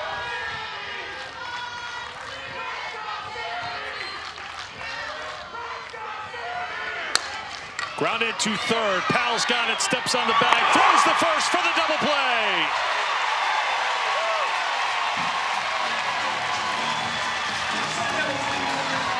A pitcher's best friend, the ground ball double play, and it is executed perfectly. Great pitch location by Sydney Peters, up and inside to Samantha Swan, and then Kennedy Powell just doing it all over at third base. The 5-3 double play to end the inning and get out of the jam.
Some of that Texas A&M hospitality on display out there, right? Everybody seems to be. Yep. Yes, we're all friends here. We're all softball For fans. We're all fans of the 7 Innings live show in the studio with Chris and Alyssa, joined by Tori and Tara in studio all day today and on Sunday. Check it out on the app. Keep you up to date on everything happening in this big regional Saturday. We've been tracking some of the scores. Florida's looked impressive so far. Back-to-back run rule wins. They beat Georgia Tech today. Alabama got a Jocelyn Brisky one-hitter today to shut out Belmont. How about UCF in the Tallahassee regional? They're in the regional final after a 10-1 win over Stetson. UCF, one of those teams with Coach Cindy Ball Malone, who they always play a stacked schedule at the beginning of the year so that they are prepped when it comes time for postseason. Had to battle back a bit last night. I believe it was one of the 6 walk-offs that I saw last night. In extra innings, 8th inning that it took for them to get that win, 2-1. It's a ball to Paisley Allen, leading off here for Texas A&M in the 5th inning. Paisley 0 for 1 today. Oklahoma State with a win over Stanford. Arizona with a win over Duke. So good day cooking for the Big 12 with UCF and Oklahoma State and Arizona winning. Arizona State would love to join those Big 12 teams celebrating Saturday wins. Texas Tech with their backs against the wall a little bit right now, however. Couple of home runs for Ole Miss in that game off of Nigeri Kennedy.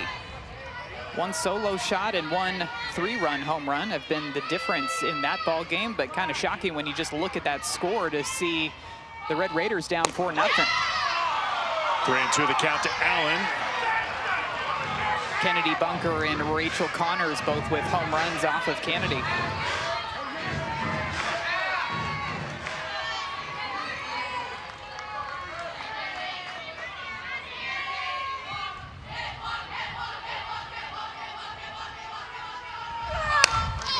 Fly ball to right field. Mejia is there. She's got it, 1 down.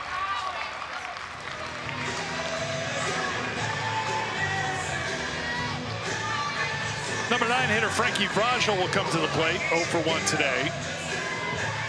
Texas A&M has not trailed in this game. They took a 2-0 lead. Arizona State tied it in the 2nd and 2 and a run in the 4th. Perez with a walk. Golden pinch ran. She came around to score. Vrajel takes ball 1.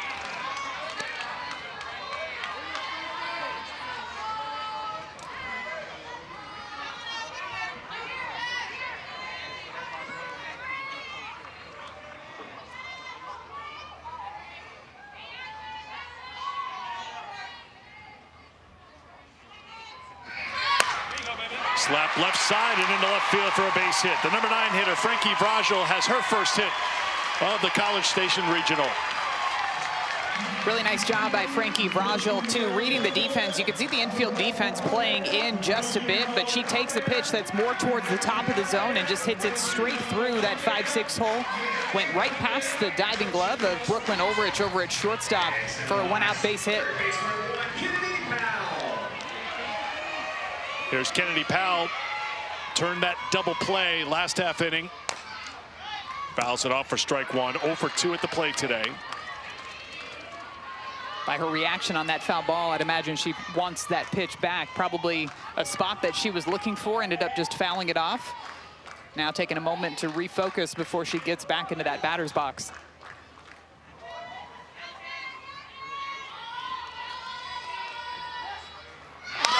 And she's someone, when she steps into the batter's box, she was still in the box when she fouled it off. You see the frustration. And we talked to Tricia Ford about how Kennedy Powell just loves to read the defense. She's so so those good eyes at are it. working. She's surveying because she can do so much with the bat and control it and put the ball where she wants when she's on. And she picked out the perfect pitch to try to lay down a bunt there. It was an off-speed pitch, 56 miles per hour coming in. And again, you saw the frustration after that fouled off bunt, knowing that that was the prime pitch to be able to put down.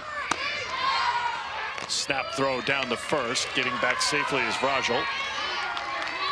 She can do so many things in the batter's box too, and that's why reading the defense is so important for her to decide what she's going to execute, whether she's going to try to lay down a bunt, is she going to slap, is she going to drive one out into the gap.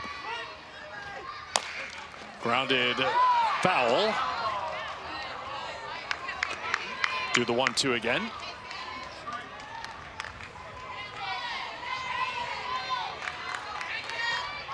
Powell, 3-year starter for this Texas A&M team, senior from Conroe, Texas. She's got some sneaky power. You'll see it once in a while. Ground ball with the runner in motion. Vrajel trying to pick up where the softball is. She will end up safely at third. Powell off the bag at first will slide in safely. Runners on the corners for Texas A&M with 1 out. You hear us talking about it all the time, Eric, about how runners in motion and speed can put pressure on the defense, and that's exactly what happened on this ground ball that went through the 3-4 hole. Tiade Ho-Ching, who's playing second base, she actually broke a couple of steps towards second base, and those couple of steps prevented her from being able to get in front of this ground ball. And that's because Frankie Vrajel was taking off on the pitch, so she started to move towards second base with Vrajel. And that allows that ball to get all the way out to right field, and Vrajel makes it to third base. Is that one of those occasions when Powell, in that control, knowing the runner's in motion? I mean, I think with 2 strikes and that happened so late, I don't think she saw that. She's just putting it in play. If I'm Kennedy after the game, I'm saying, oh yeah, I knew she was going. I knew who was covering the bag. I knew where to put it. I don't care if there's 2 strikes. For sure, but that's where it can be so difficult for the middle infielders to stay home when a batter is swinging away and you see that runner moving towards second base. Your instinct is to go cover, but you have to stay home. Line shot, it'll be a double play. Powell was off on contact with the pitch, actually, and Edwards hit it hard right at Ho-Ching, who doubles off Powell from first to end the inning. Well, we saw the runner in motion benefit Texas A&M and then turned right around, and this one is hit hard right to Tiade Ho-Ching. And instead of a couple of runs, it ends up being an inning-ending double play.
We've got ourselves a 1-run ball game here in College Station. Michaela Wark going yard, a 2-run shot to give the Aggies the early lead after an illegal pitch was called on Kenzie Brown. She took advantage of it, but it was the Arizona State offense responding immediately. Katie Chester with a 2-run shot of her own. Ariel Kowalewski, who hit a grand slam in yesterday's ball game, hits a base hit out to right field, and Haley Golden is able to advance all the way to third base on the errant throw.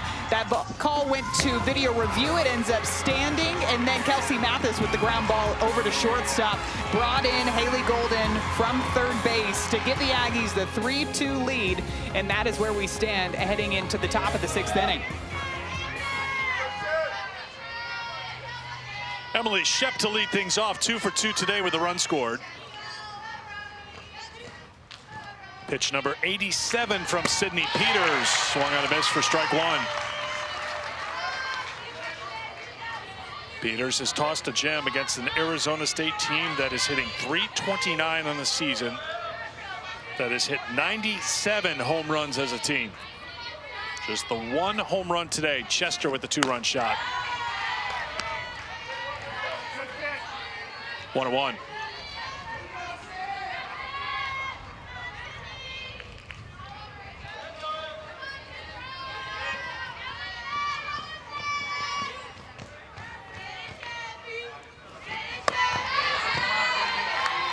Megan Bartlett that gave Emily the nickname Captain Clutch.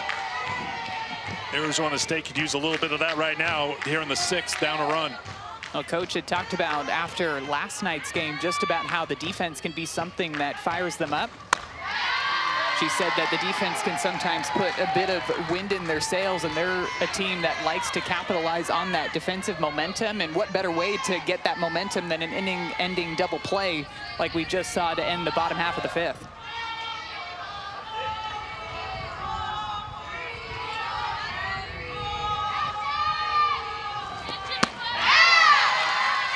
It's a leadoff walk for Shep.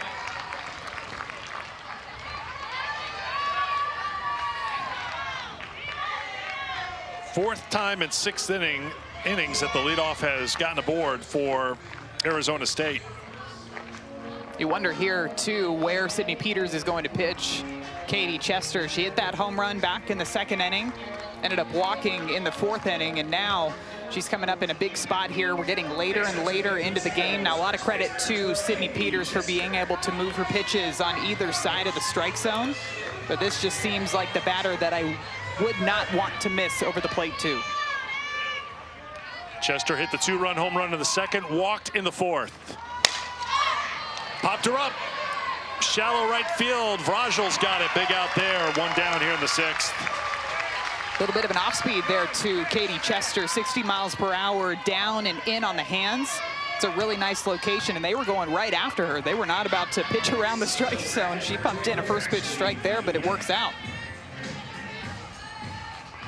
Up over 90 pitches now. Double-barreled action. A couple of lefties getting loose in the Aggie pen. Kate Munnerlyn, 88. Taylor Pinnell, 78. Some pretty good changeups between both of those pitchers that are out there in the bullpen for Texas A&M. Munnerlyn will throw that changeup nearly 50% of the time when she's out there.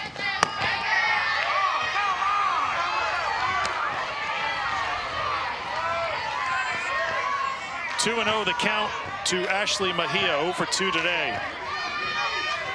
She homered yesterday in the win over McNeese.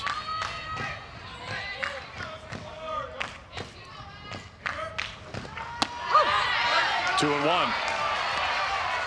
Talked a little bit about it in game with Tricia Ford.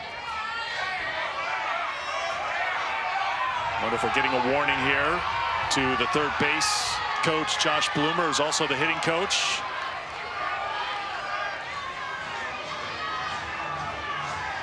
Context clues are telling me that Coach Bloomer is not happy with the strike zone. That last one being called a strike against Ashley Mejia.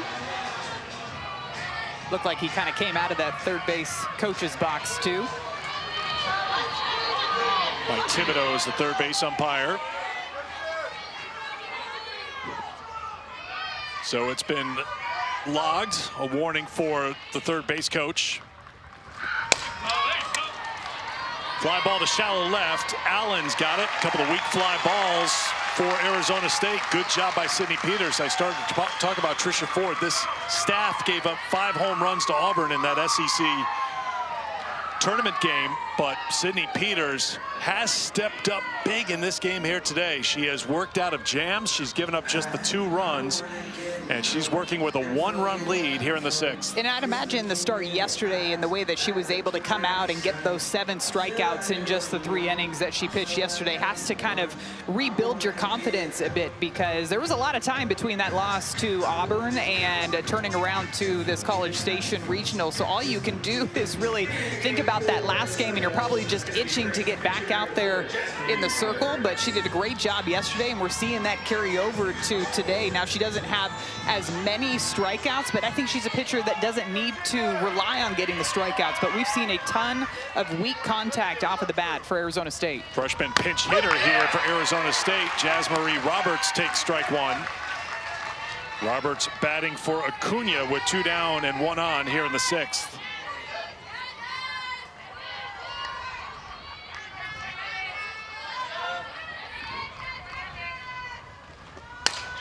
Popped her up on the infield. Peters getting out of the way. Called for by Powell. She puts it away.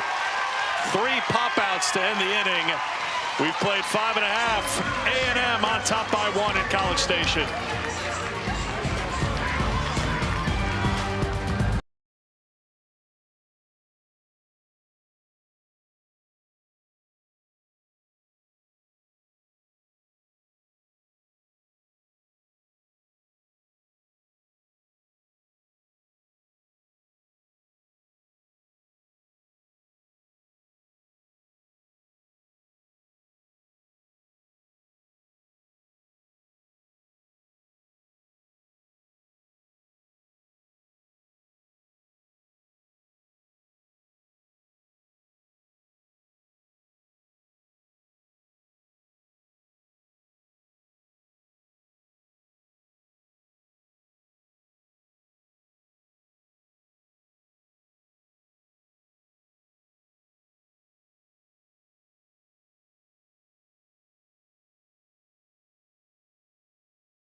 Two-way player Maddie Taylor will lead McNeese against UConn in our next game. She is the starting pitcher for McNeese. That game coming up 5:30 Eastern time. Probably going to be a little bit later than that because this game's taking a little bit longer to play. Texas A&M and Arizona State, but you'll see Maddie and her Cowgirl teammates on the field against the Huskies coming up in our first elimination game. Maddie's pitched in some big games for McNeese this season, but none bigger than this one that they're about to face against UConn, who both of these teams are very hungry, looking to try to keep their seasons alive any way that they can, but we all know that it starts in the circle to set the tone for the rest of the game.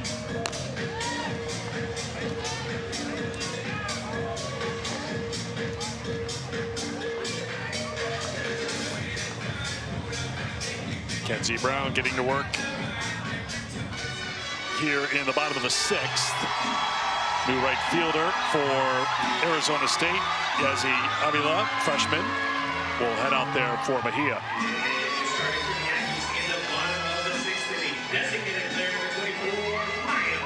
Maya Perez will lead things off here in the 6th inning for Texas A&M on top 3-2. Couple of walks, couple of runs scored for Perez today. Technically, the second run was Golden, the pinch runner. That's just inside for a ball. Her spot in the order has scored twice today. You're such a great team. Maya didn't touch the plate. Golden did, but Perez started the inning with the walk.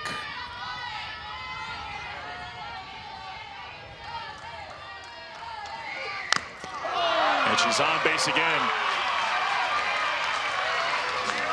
Hit by a pitch for a 15th time this year.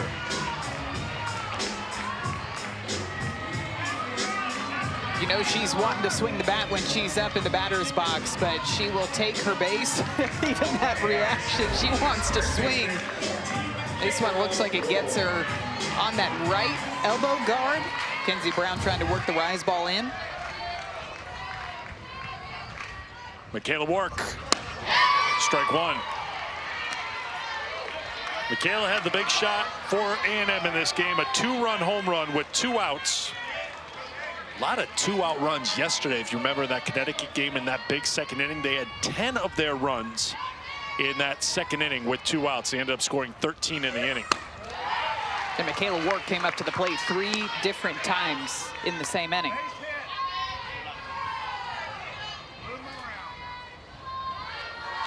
Connecticut pitchers threw 82 pitches in the second inning. By comparison, this is pitch number 74 for Kenzie Brown as she works here in the bottom of the 6th. Popped her up, right side, Ho Ching. Step on the grass, 1 down. Similar pitch that Kenzie Brown got Michaela Work to fly out in her last at bat too. Went back to the rise ball up and inside. Similar location just on the other side of the plate that Kenzie was trying to work to Maya Perez. Seems like the game plan for her, and similar to Sydney Peters, is make sure that these power hitters cannot get their hands extended on those pitches that are on the inner half. Kowalewski on the ground, thrown to second for the force. The toss to first not going to be in time. 2 down, Kowalewski at first.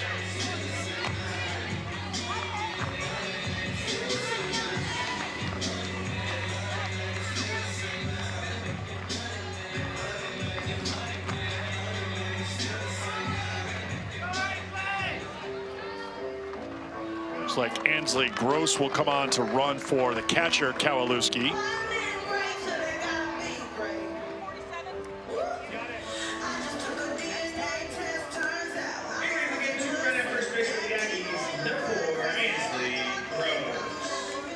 Loser of this game comes back tonight to play the winner of the next game between McNeese and UConn. Winner plays Sunday. Ball 1. A&M holds on. They'll play Sunday with a 2-0 record, and they would take on the winner of the last game of the day here. A&M needing just 1 win to advance onto the Super Regionals. Team they'd play would need 2 wins. For Arizona State, in the 7th inning, it'll be 8-9-1. Ulrich, Ho Ching, and Wendell due up. We'll see if Peters goes back out there in the 7th. 1-1 the count to Mathis. We did see some action in the Texas A&M bullpen, but I'd imagine that the way that Peters has been throwing today, that she goes back out there for the top of the 7th inning.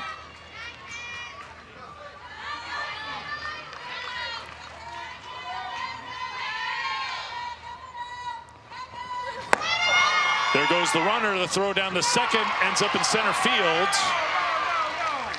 Gross will hold on the bag.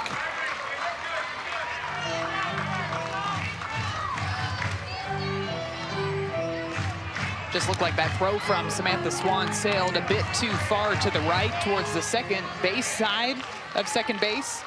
And Gross was able to dive in safely. Good backup, though, by Kaylee Pond out in center field. Gross now 7 for 7 on stolen bases this season. Insurance run at second. Slow roller left side, glove by Shep on the first, and that will do it for Texas A&M in the 6th. We head to the 7th here in College Station. It's a 1-run game.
A&M fans having a good time. Their team up by 1 as we head to the 7th inning in this matchup of 1-0 teams.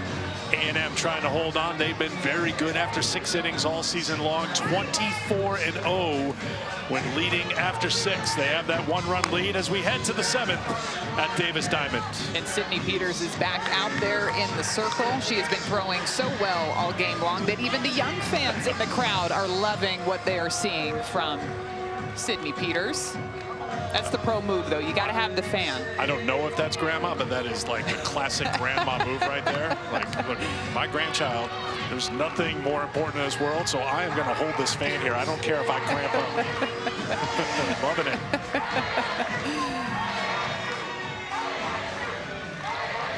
Here we go in the 7th. Ulrich to lead things off. 0 for 2 against Peters today.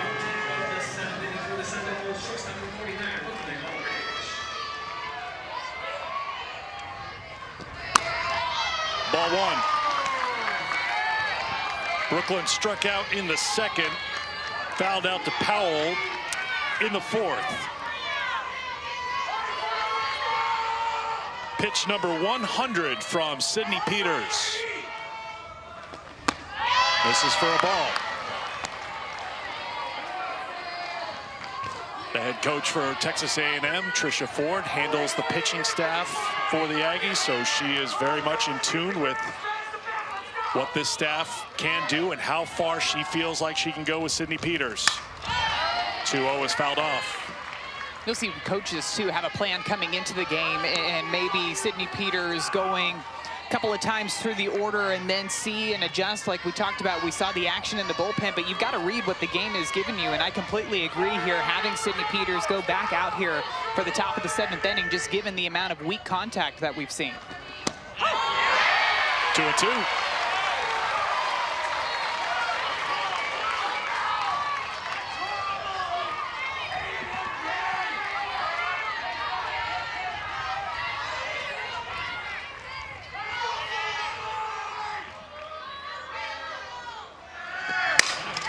Hit well to center field, drifting back and over the head and off the wall. Mathis plays it, digging it for second and sliding safely is Ulrich. Let's see what Texas A&M will do. Surely they'll challenge. They have 1 remaining. We're in the late innings. The umpires can decide to go to it, but if you have a challenge, you have to burn it right here if you're Texas A&M. What a play by Kelsey Mathis and the tag by Talon Edwards. The question to me, I thought the throw beat her. The question, does Talon keep control of that ball the entire time? The ruling on the field of safe at second base is being challenged by A&M. Play is under further review.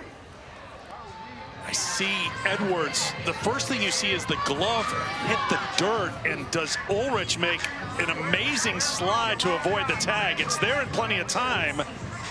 Ball's a little loose too, but I think she still has control, Madison. I think she's safe. I think that left hand gets into second base before Talon applies the tag. It was a bit of a swim move too by Brooklyn Ulrich. She pulled her right hand back and was reaching with that left hand, and just looking at Ulrich's reaction, she was so pumped up. I think she knew she had avoided the tag. The call on the field is safe. You heard it is being challenged by Texas A&M, and Pittsburgh's taking a look right now.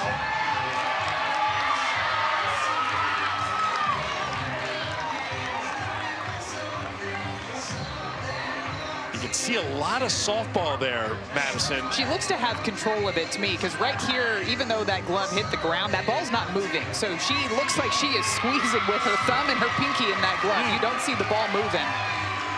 But just the job by Ulrich, as you mentioned, to pull the right arm back and then just barrel roll over the bag just to make sure she stayed on top of it. You could hear some cheering a moment ago. That was the Arizona State dugout. Watching it on the video board here at Davis Diamond, they were letting everybody know what they thought the call was, that the call on the field, safe, is the right call.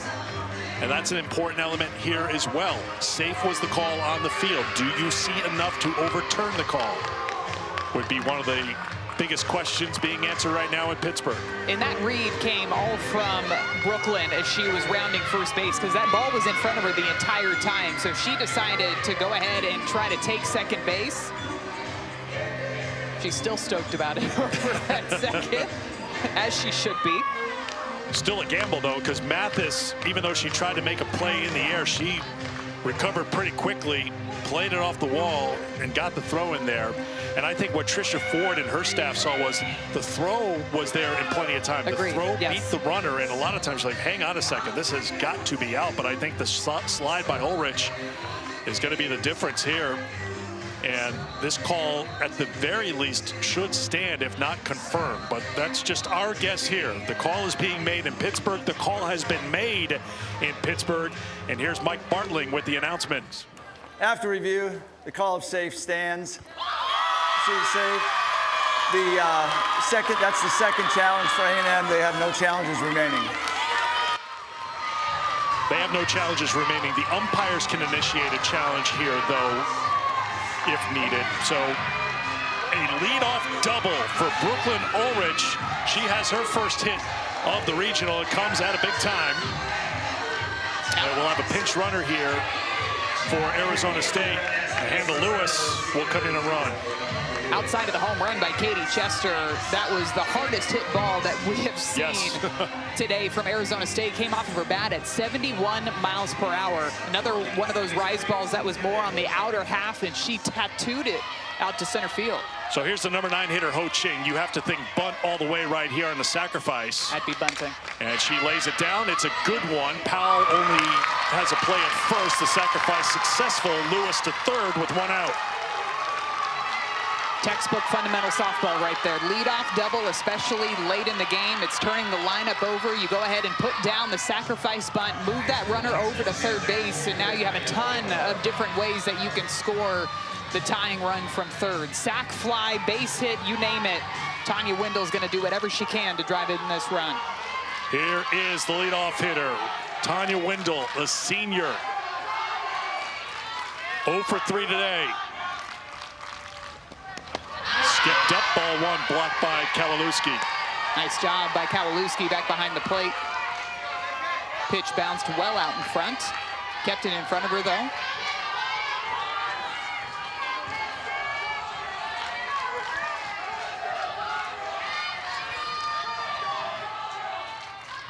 Time called by Kowalewski back behind the plate. Tanya's dad, Mike, front row center, trying to get everybody up in support of his daughter, who's hit by the pitch. First and third with one out. He is always bringing the energy, and you could feel it coming from that dugout down the first base line. Even Tanya, as she tossed that bat back to her dugout after she got hit by the pitch. He's loving it. Here's Kaylee Pond. But first, Tricia Ford going out to the circle.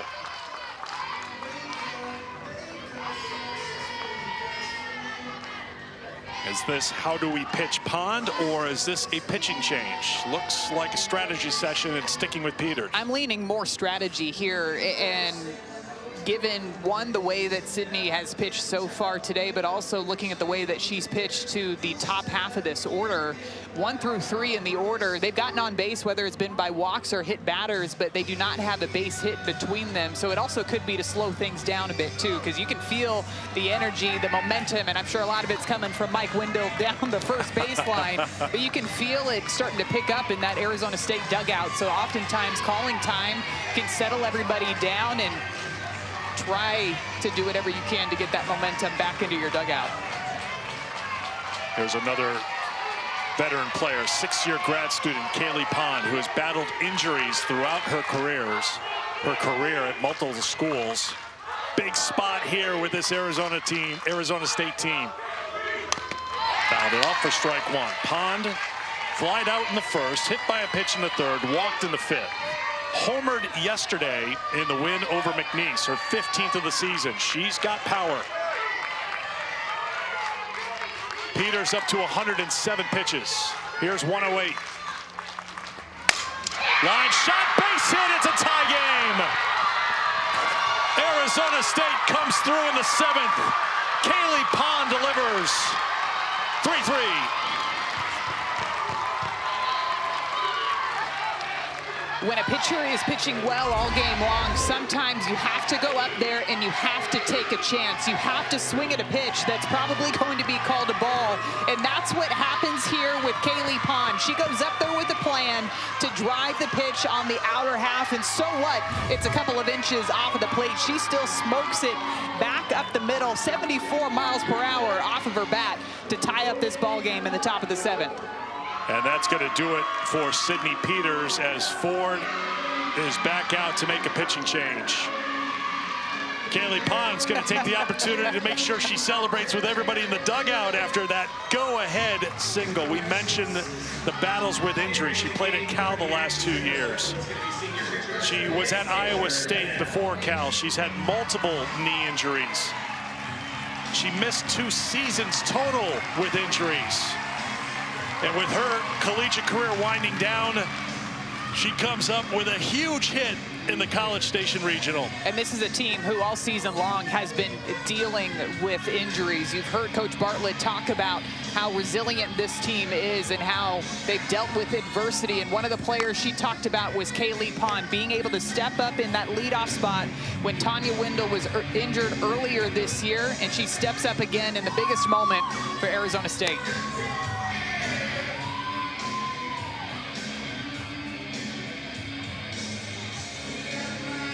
To the bullpen, Texas A&M goes. Taylor Pinnell is getting loose right now for the Aggies, the lefty.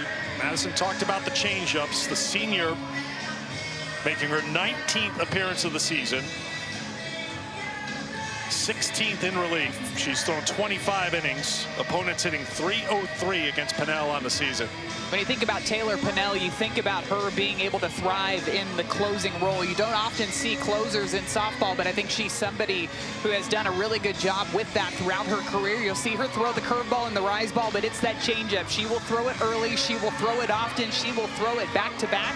And it's one of those pitches that is very difficult to pick up straight out of the hand. Spent the last 3 seasons with Mizzou. Steps in to face Samantha Swan, 0 for 3 today. Hit into a double play her last time. Foul tip, strike 1.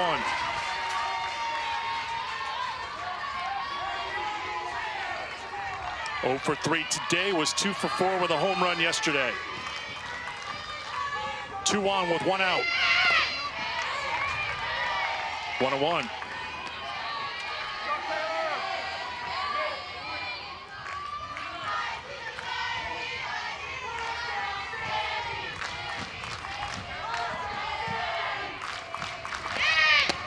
Good pitch. There's that changeup. 1-2. I'd come back with it 3 pitches in a row. She missed the first changeup down in the dirt, but she's not discouraged by that. At times, she'll intentionally bury pitches down in the dirt. I'd come back with another one of those changeups here. She hits Swan with the 1-2 pitch, and the bases are loaded.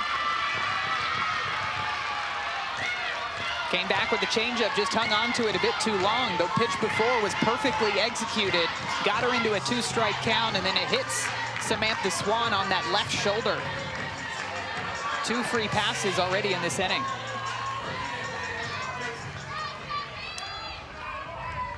Emily Shep will come to the plate with the bases loaded. Shep singled and scored in the 2nd, doubled in the 4th, walked in the 6th. Takes strike 1.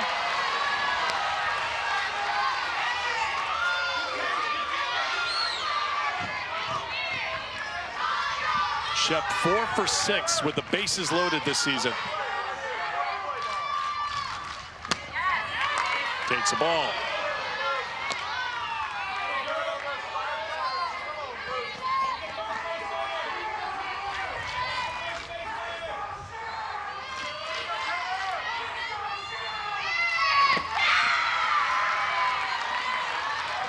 Two and 1.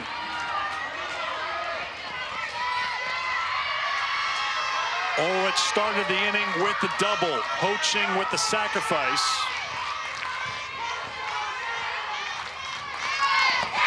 Another one in the dirt, blocked by the catcher. Wendell was hit by a pitch. Pond with the RBI single to score the pinch runner Lewis, and Swan hit by a pitch. It's 3-1 and nowhere to put Emily Shep. 6 free passes given up by Texas A&M today, 3 of those being hit batters. The 3-1. 3-2.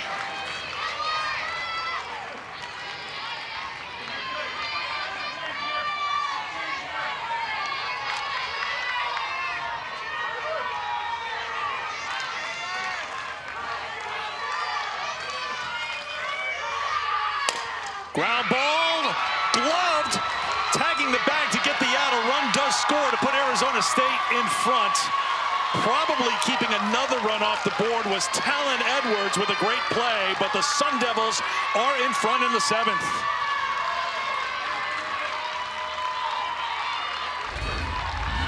A lot to unpack on this play, but Emily Shep doing a nice job just driving this one back up the middle. How about the play by Edwards straight to KK Dement to be able to get that out over at second base? To your point, Eric, yes, it does bring 1 run across, does give Arizona State the lead, but it prevented another run from scoring. Ball 1 to Katie Chester, hit the 2-run home run for Arizona State. Sun Devils didn't score again until this inning when they've played it 2 to go in front by 1. Fly ball to the center fielder, Mathis. She's in front of it, and she's got it for the final out. 2 runs for Arizona State. They take a lead to the bottom of the 7th here in College Station. We said that Brooklyn Ulrich is swinging a hot bat, and she hit this double at the perfect time, straight off of the wall, and then couple of walks, free passes, and it's Kaylee Pond fired up to tie up the game with a base hit up the middle, and the Sun Devils have the lead.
Script flipped in College Station. Texas A&M was 3 outs away from a win here to improve them to 2-0. But it's Arizona State with 2 runs in the top of the 7th, and now Kenzie Brown back in the circle to try to end it for the Sun Devils on top 4-3. And she's going to be facing 7, 8, 9 batters in this Texas A&M offense. 4 strikeouts on the day so far for Kenzie Brown. We've seen at times that Texas A&M has been putting the ball in play, getting on base, but she's done a really nice job of settling down this offense, similar to what we saw with Peters prior to that 7th inning, just working both sides of the plate, mixing speeds a ton too. That changeup has been devastating at times so far today, and limiting the free passes too. Just giving up the 4 hits, Madison. 2 of those hits were in the 5th inning. You pointed out earlier, a double play ended that inning. The defense was there as Kenzie Brown had given up the 2 hits, but was helped out by her teammates. Last inning, she hit Perez to start the inning, but then retired Wark, Kowalewski, and Mathis. And now we head to the bottom half of the 7th inning. KK Dement to lead it off. 0 for 2 today against Kenzie Brown.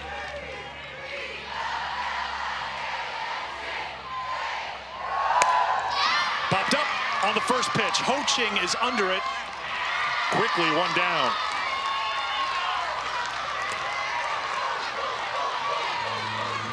Pinch hitter coming up here for Paisley Allen. It'll be Maddie Sawney, the freshman from Hawaii.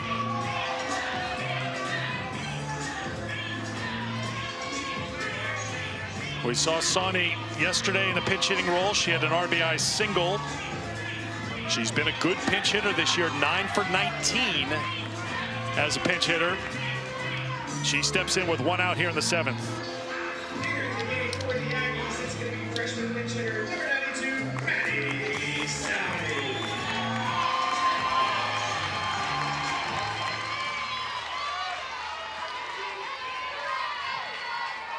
Brown gave up 2 runs in the first, a run in the 4th to A&M today. Strike 1 to Sawney.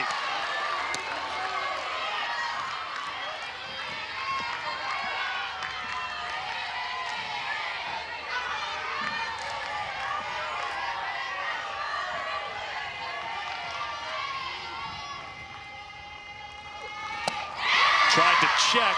She did on the appeal. It's 1-1. Pretty close call over there on that checked swing. I also thought that that pitch looked pretty good too. One of those off speeds coming in there, 59 miles per hour, right at the knees. She held up. Looks like she held up there. The 1-1 to Sawney. 1-2.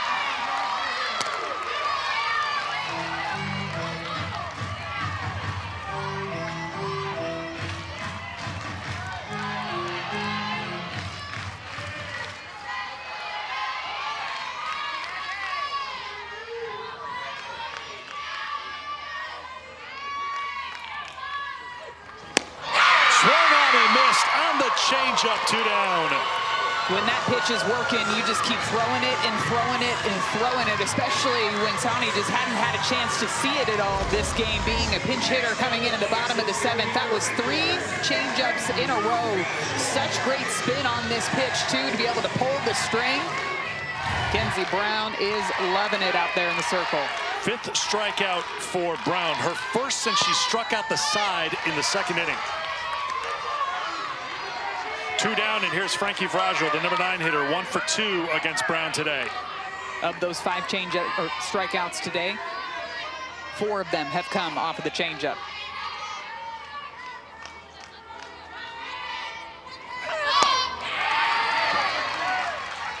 Two and 0.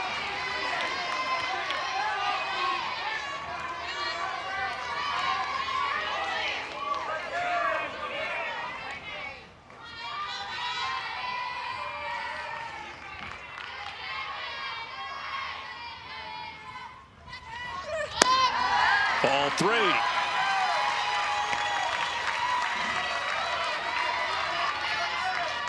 Brown's been efficient, just 88 pitches as she works here in the 7th.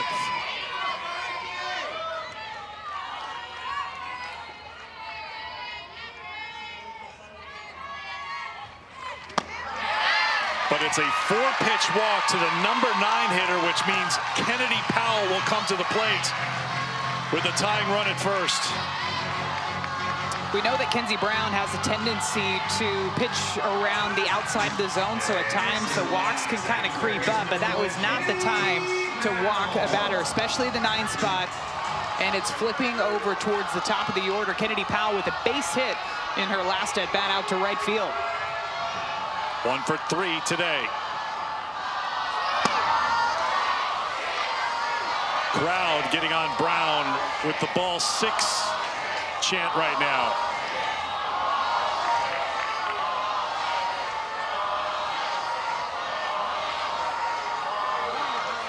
Conversation coming up in the circle. John Bartfeld, the pitching coach for Arizona State, will talk to his battery.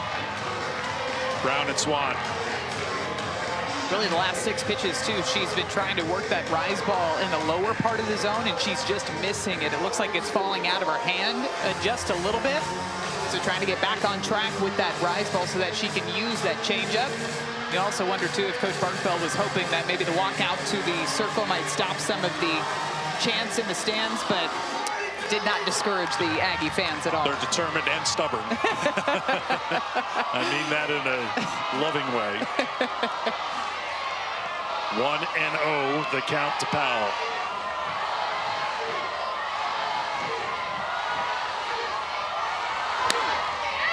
Fouled off.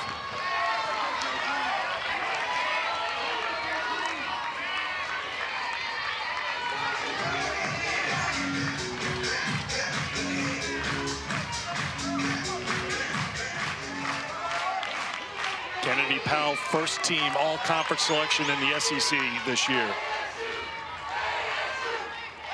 In a big spot in College Station. And down to her final strike.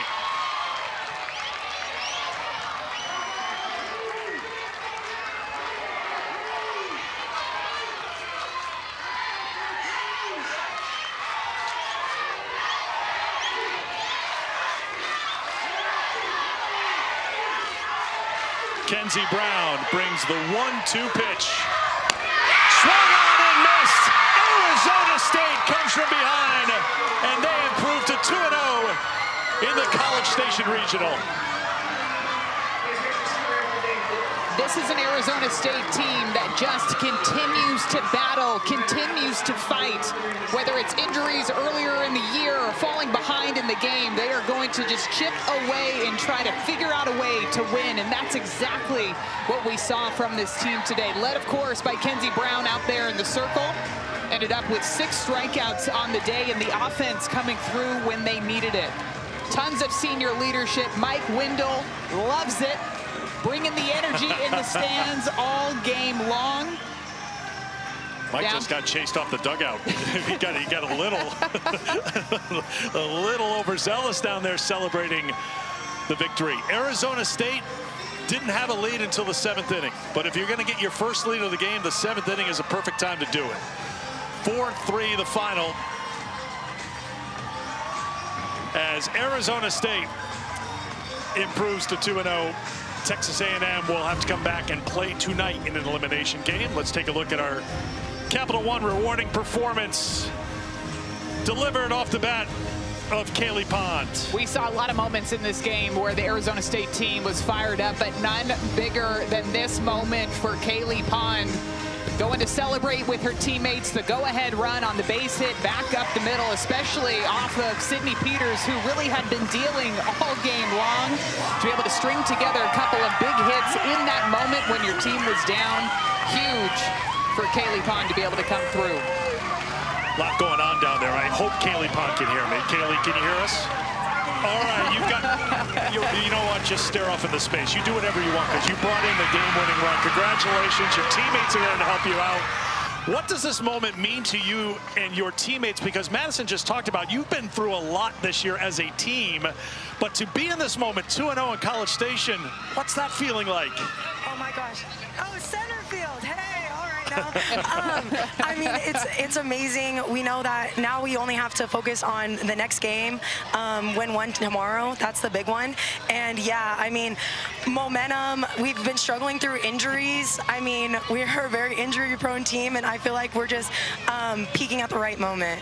Kaylee, what is it about this team? And I think I'm seeing an example of it. One, your incredible skills to be able to balance all of this on you while listening to us, but to be able to create that energy. You guys are heading into the top of the 7th, down by 1 run, but your team is fired up. What is it about this team that brings the energy? Oh, we have the best bench in the country. Our team is very unselfish. We play for one another. That was something Bloomer was talking about, I believe, top of the 6th, about playing for one another, and that carried on. I mean, Brooklyn also starting off with a double. How can you not get lit? You know, you mentioned the injury-prone team. You've been quite busy in the trainer's room throughout your career. Sad to say, but yeah, happy to say you're here trying to go out on your terms after just battling injury for so many years. What does it mean on a personal note to you to be holding the championship belt and just delivering your team to a regional final here in College Station? Yeah, I mean, God gives you what you can handle. I have that tattooed on me. And if I wouldn't have gone through as many ACL injuries as I had, I would have never met these girls. I wouldn't have had a 6th year. And so it's been a blessing, and we're just ready to, you know, keep it going. I think the smile tells the story. Congratulations. And hopefully your teammates can help take that off you unless you're just going to wear it for tomorrow. I don't even know what's on me right now. You'll see it, trust me. It'll be online before you know it. I'm sure my grandma will send me a photo in the group chat. Grandma, but Grandma's got happy tears at home, so congratulations to you. Congrats, Kaylee. Thank you so much. Kaylee Pond came through in the clutch for Texas A&M, for Arizona State to knock off Texas A&M. So Texas A&M will now play tonight on or about 8 o'clock Eastern time, 7 Central. Stay tuned because UConn and McNeese, it's going to take a little time for them to get ready and get on the field. That's looking more like a 6 o'clock Eastern time start. So we're just here all day, but it starts with the victory for Arizona State over Texas A&M. A huge comeback victory for the Sun Devils, setting the tone on day 2 in this College Station Regional. We don't know what we're going to see, but that's what makes it so exciting. McNeese and UConn coming up in about a half hour. Be sure to join us then in our first elimination game, and then it'll be Texas A&M against the winner of our next game later tonight. Arizona State celebrating their 2-0, and they'll play for regional championship tomorrow.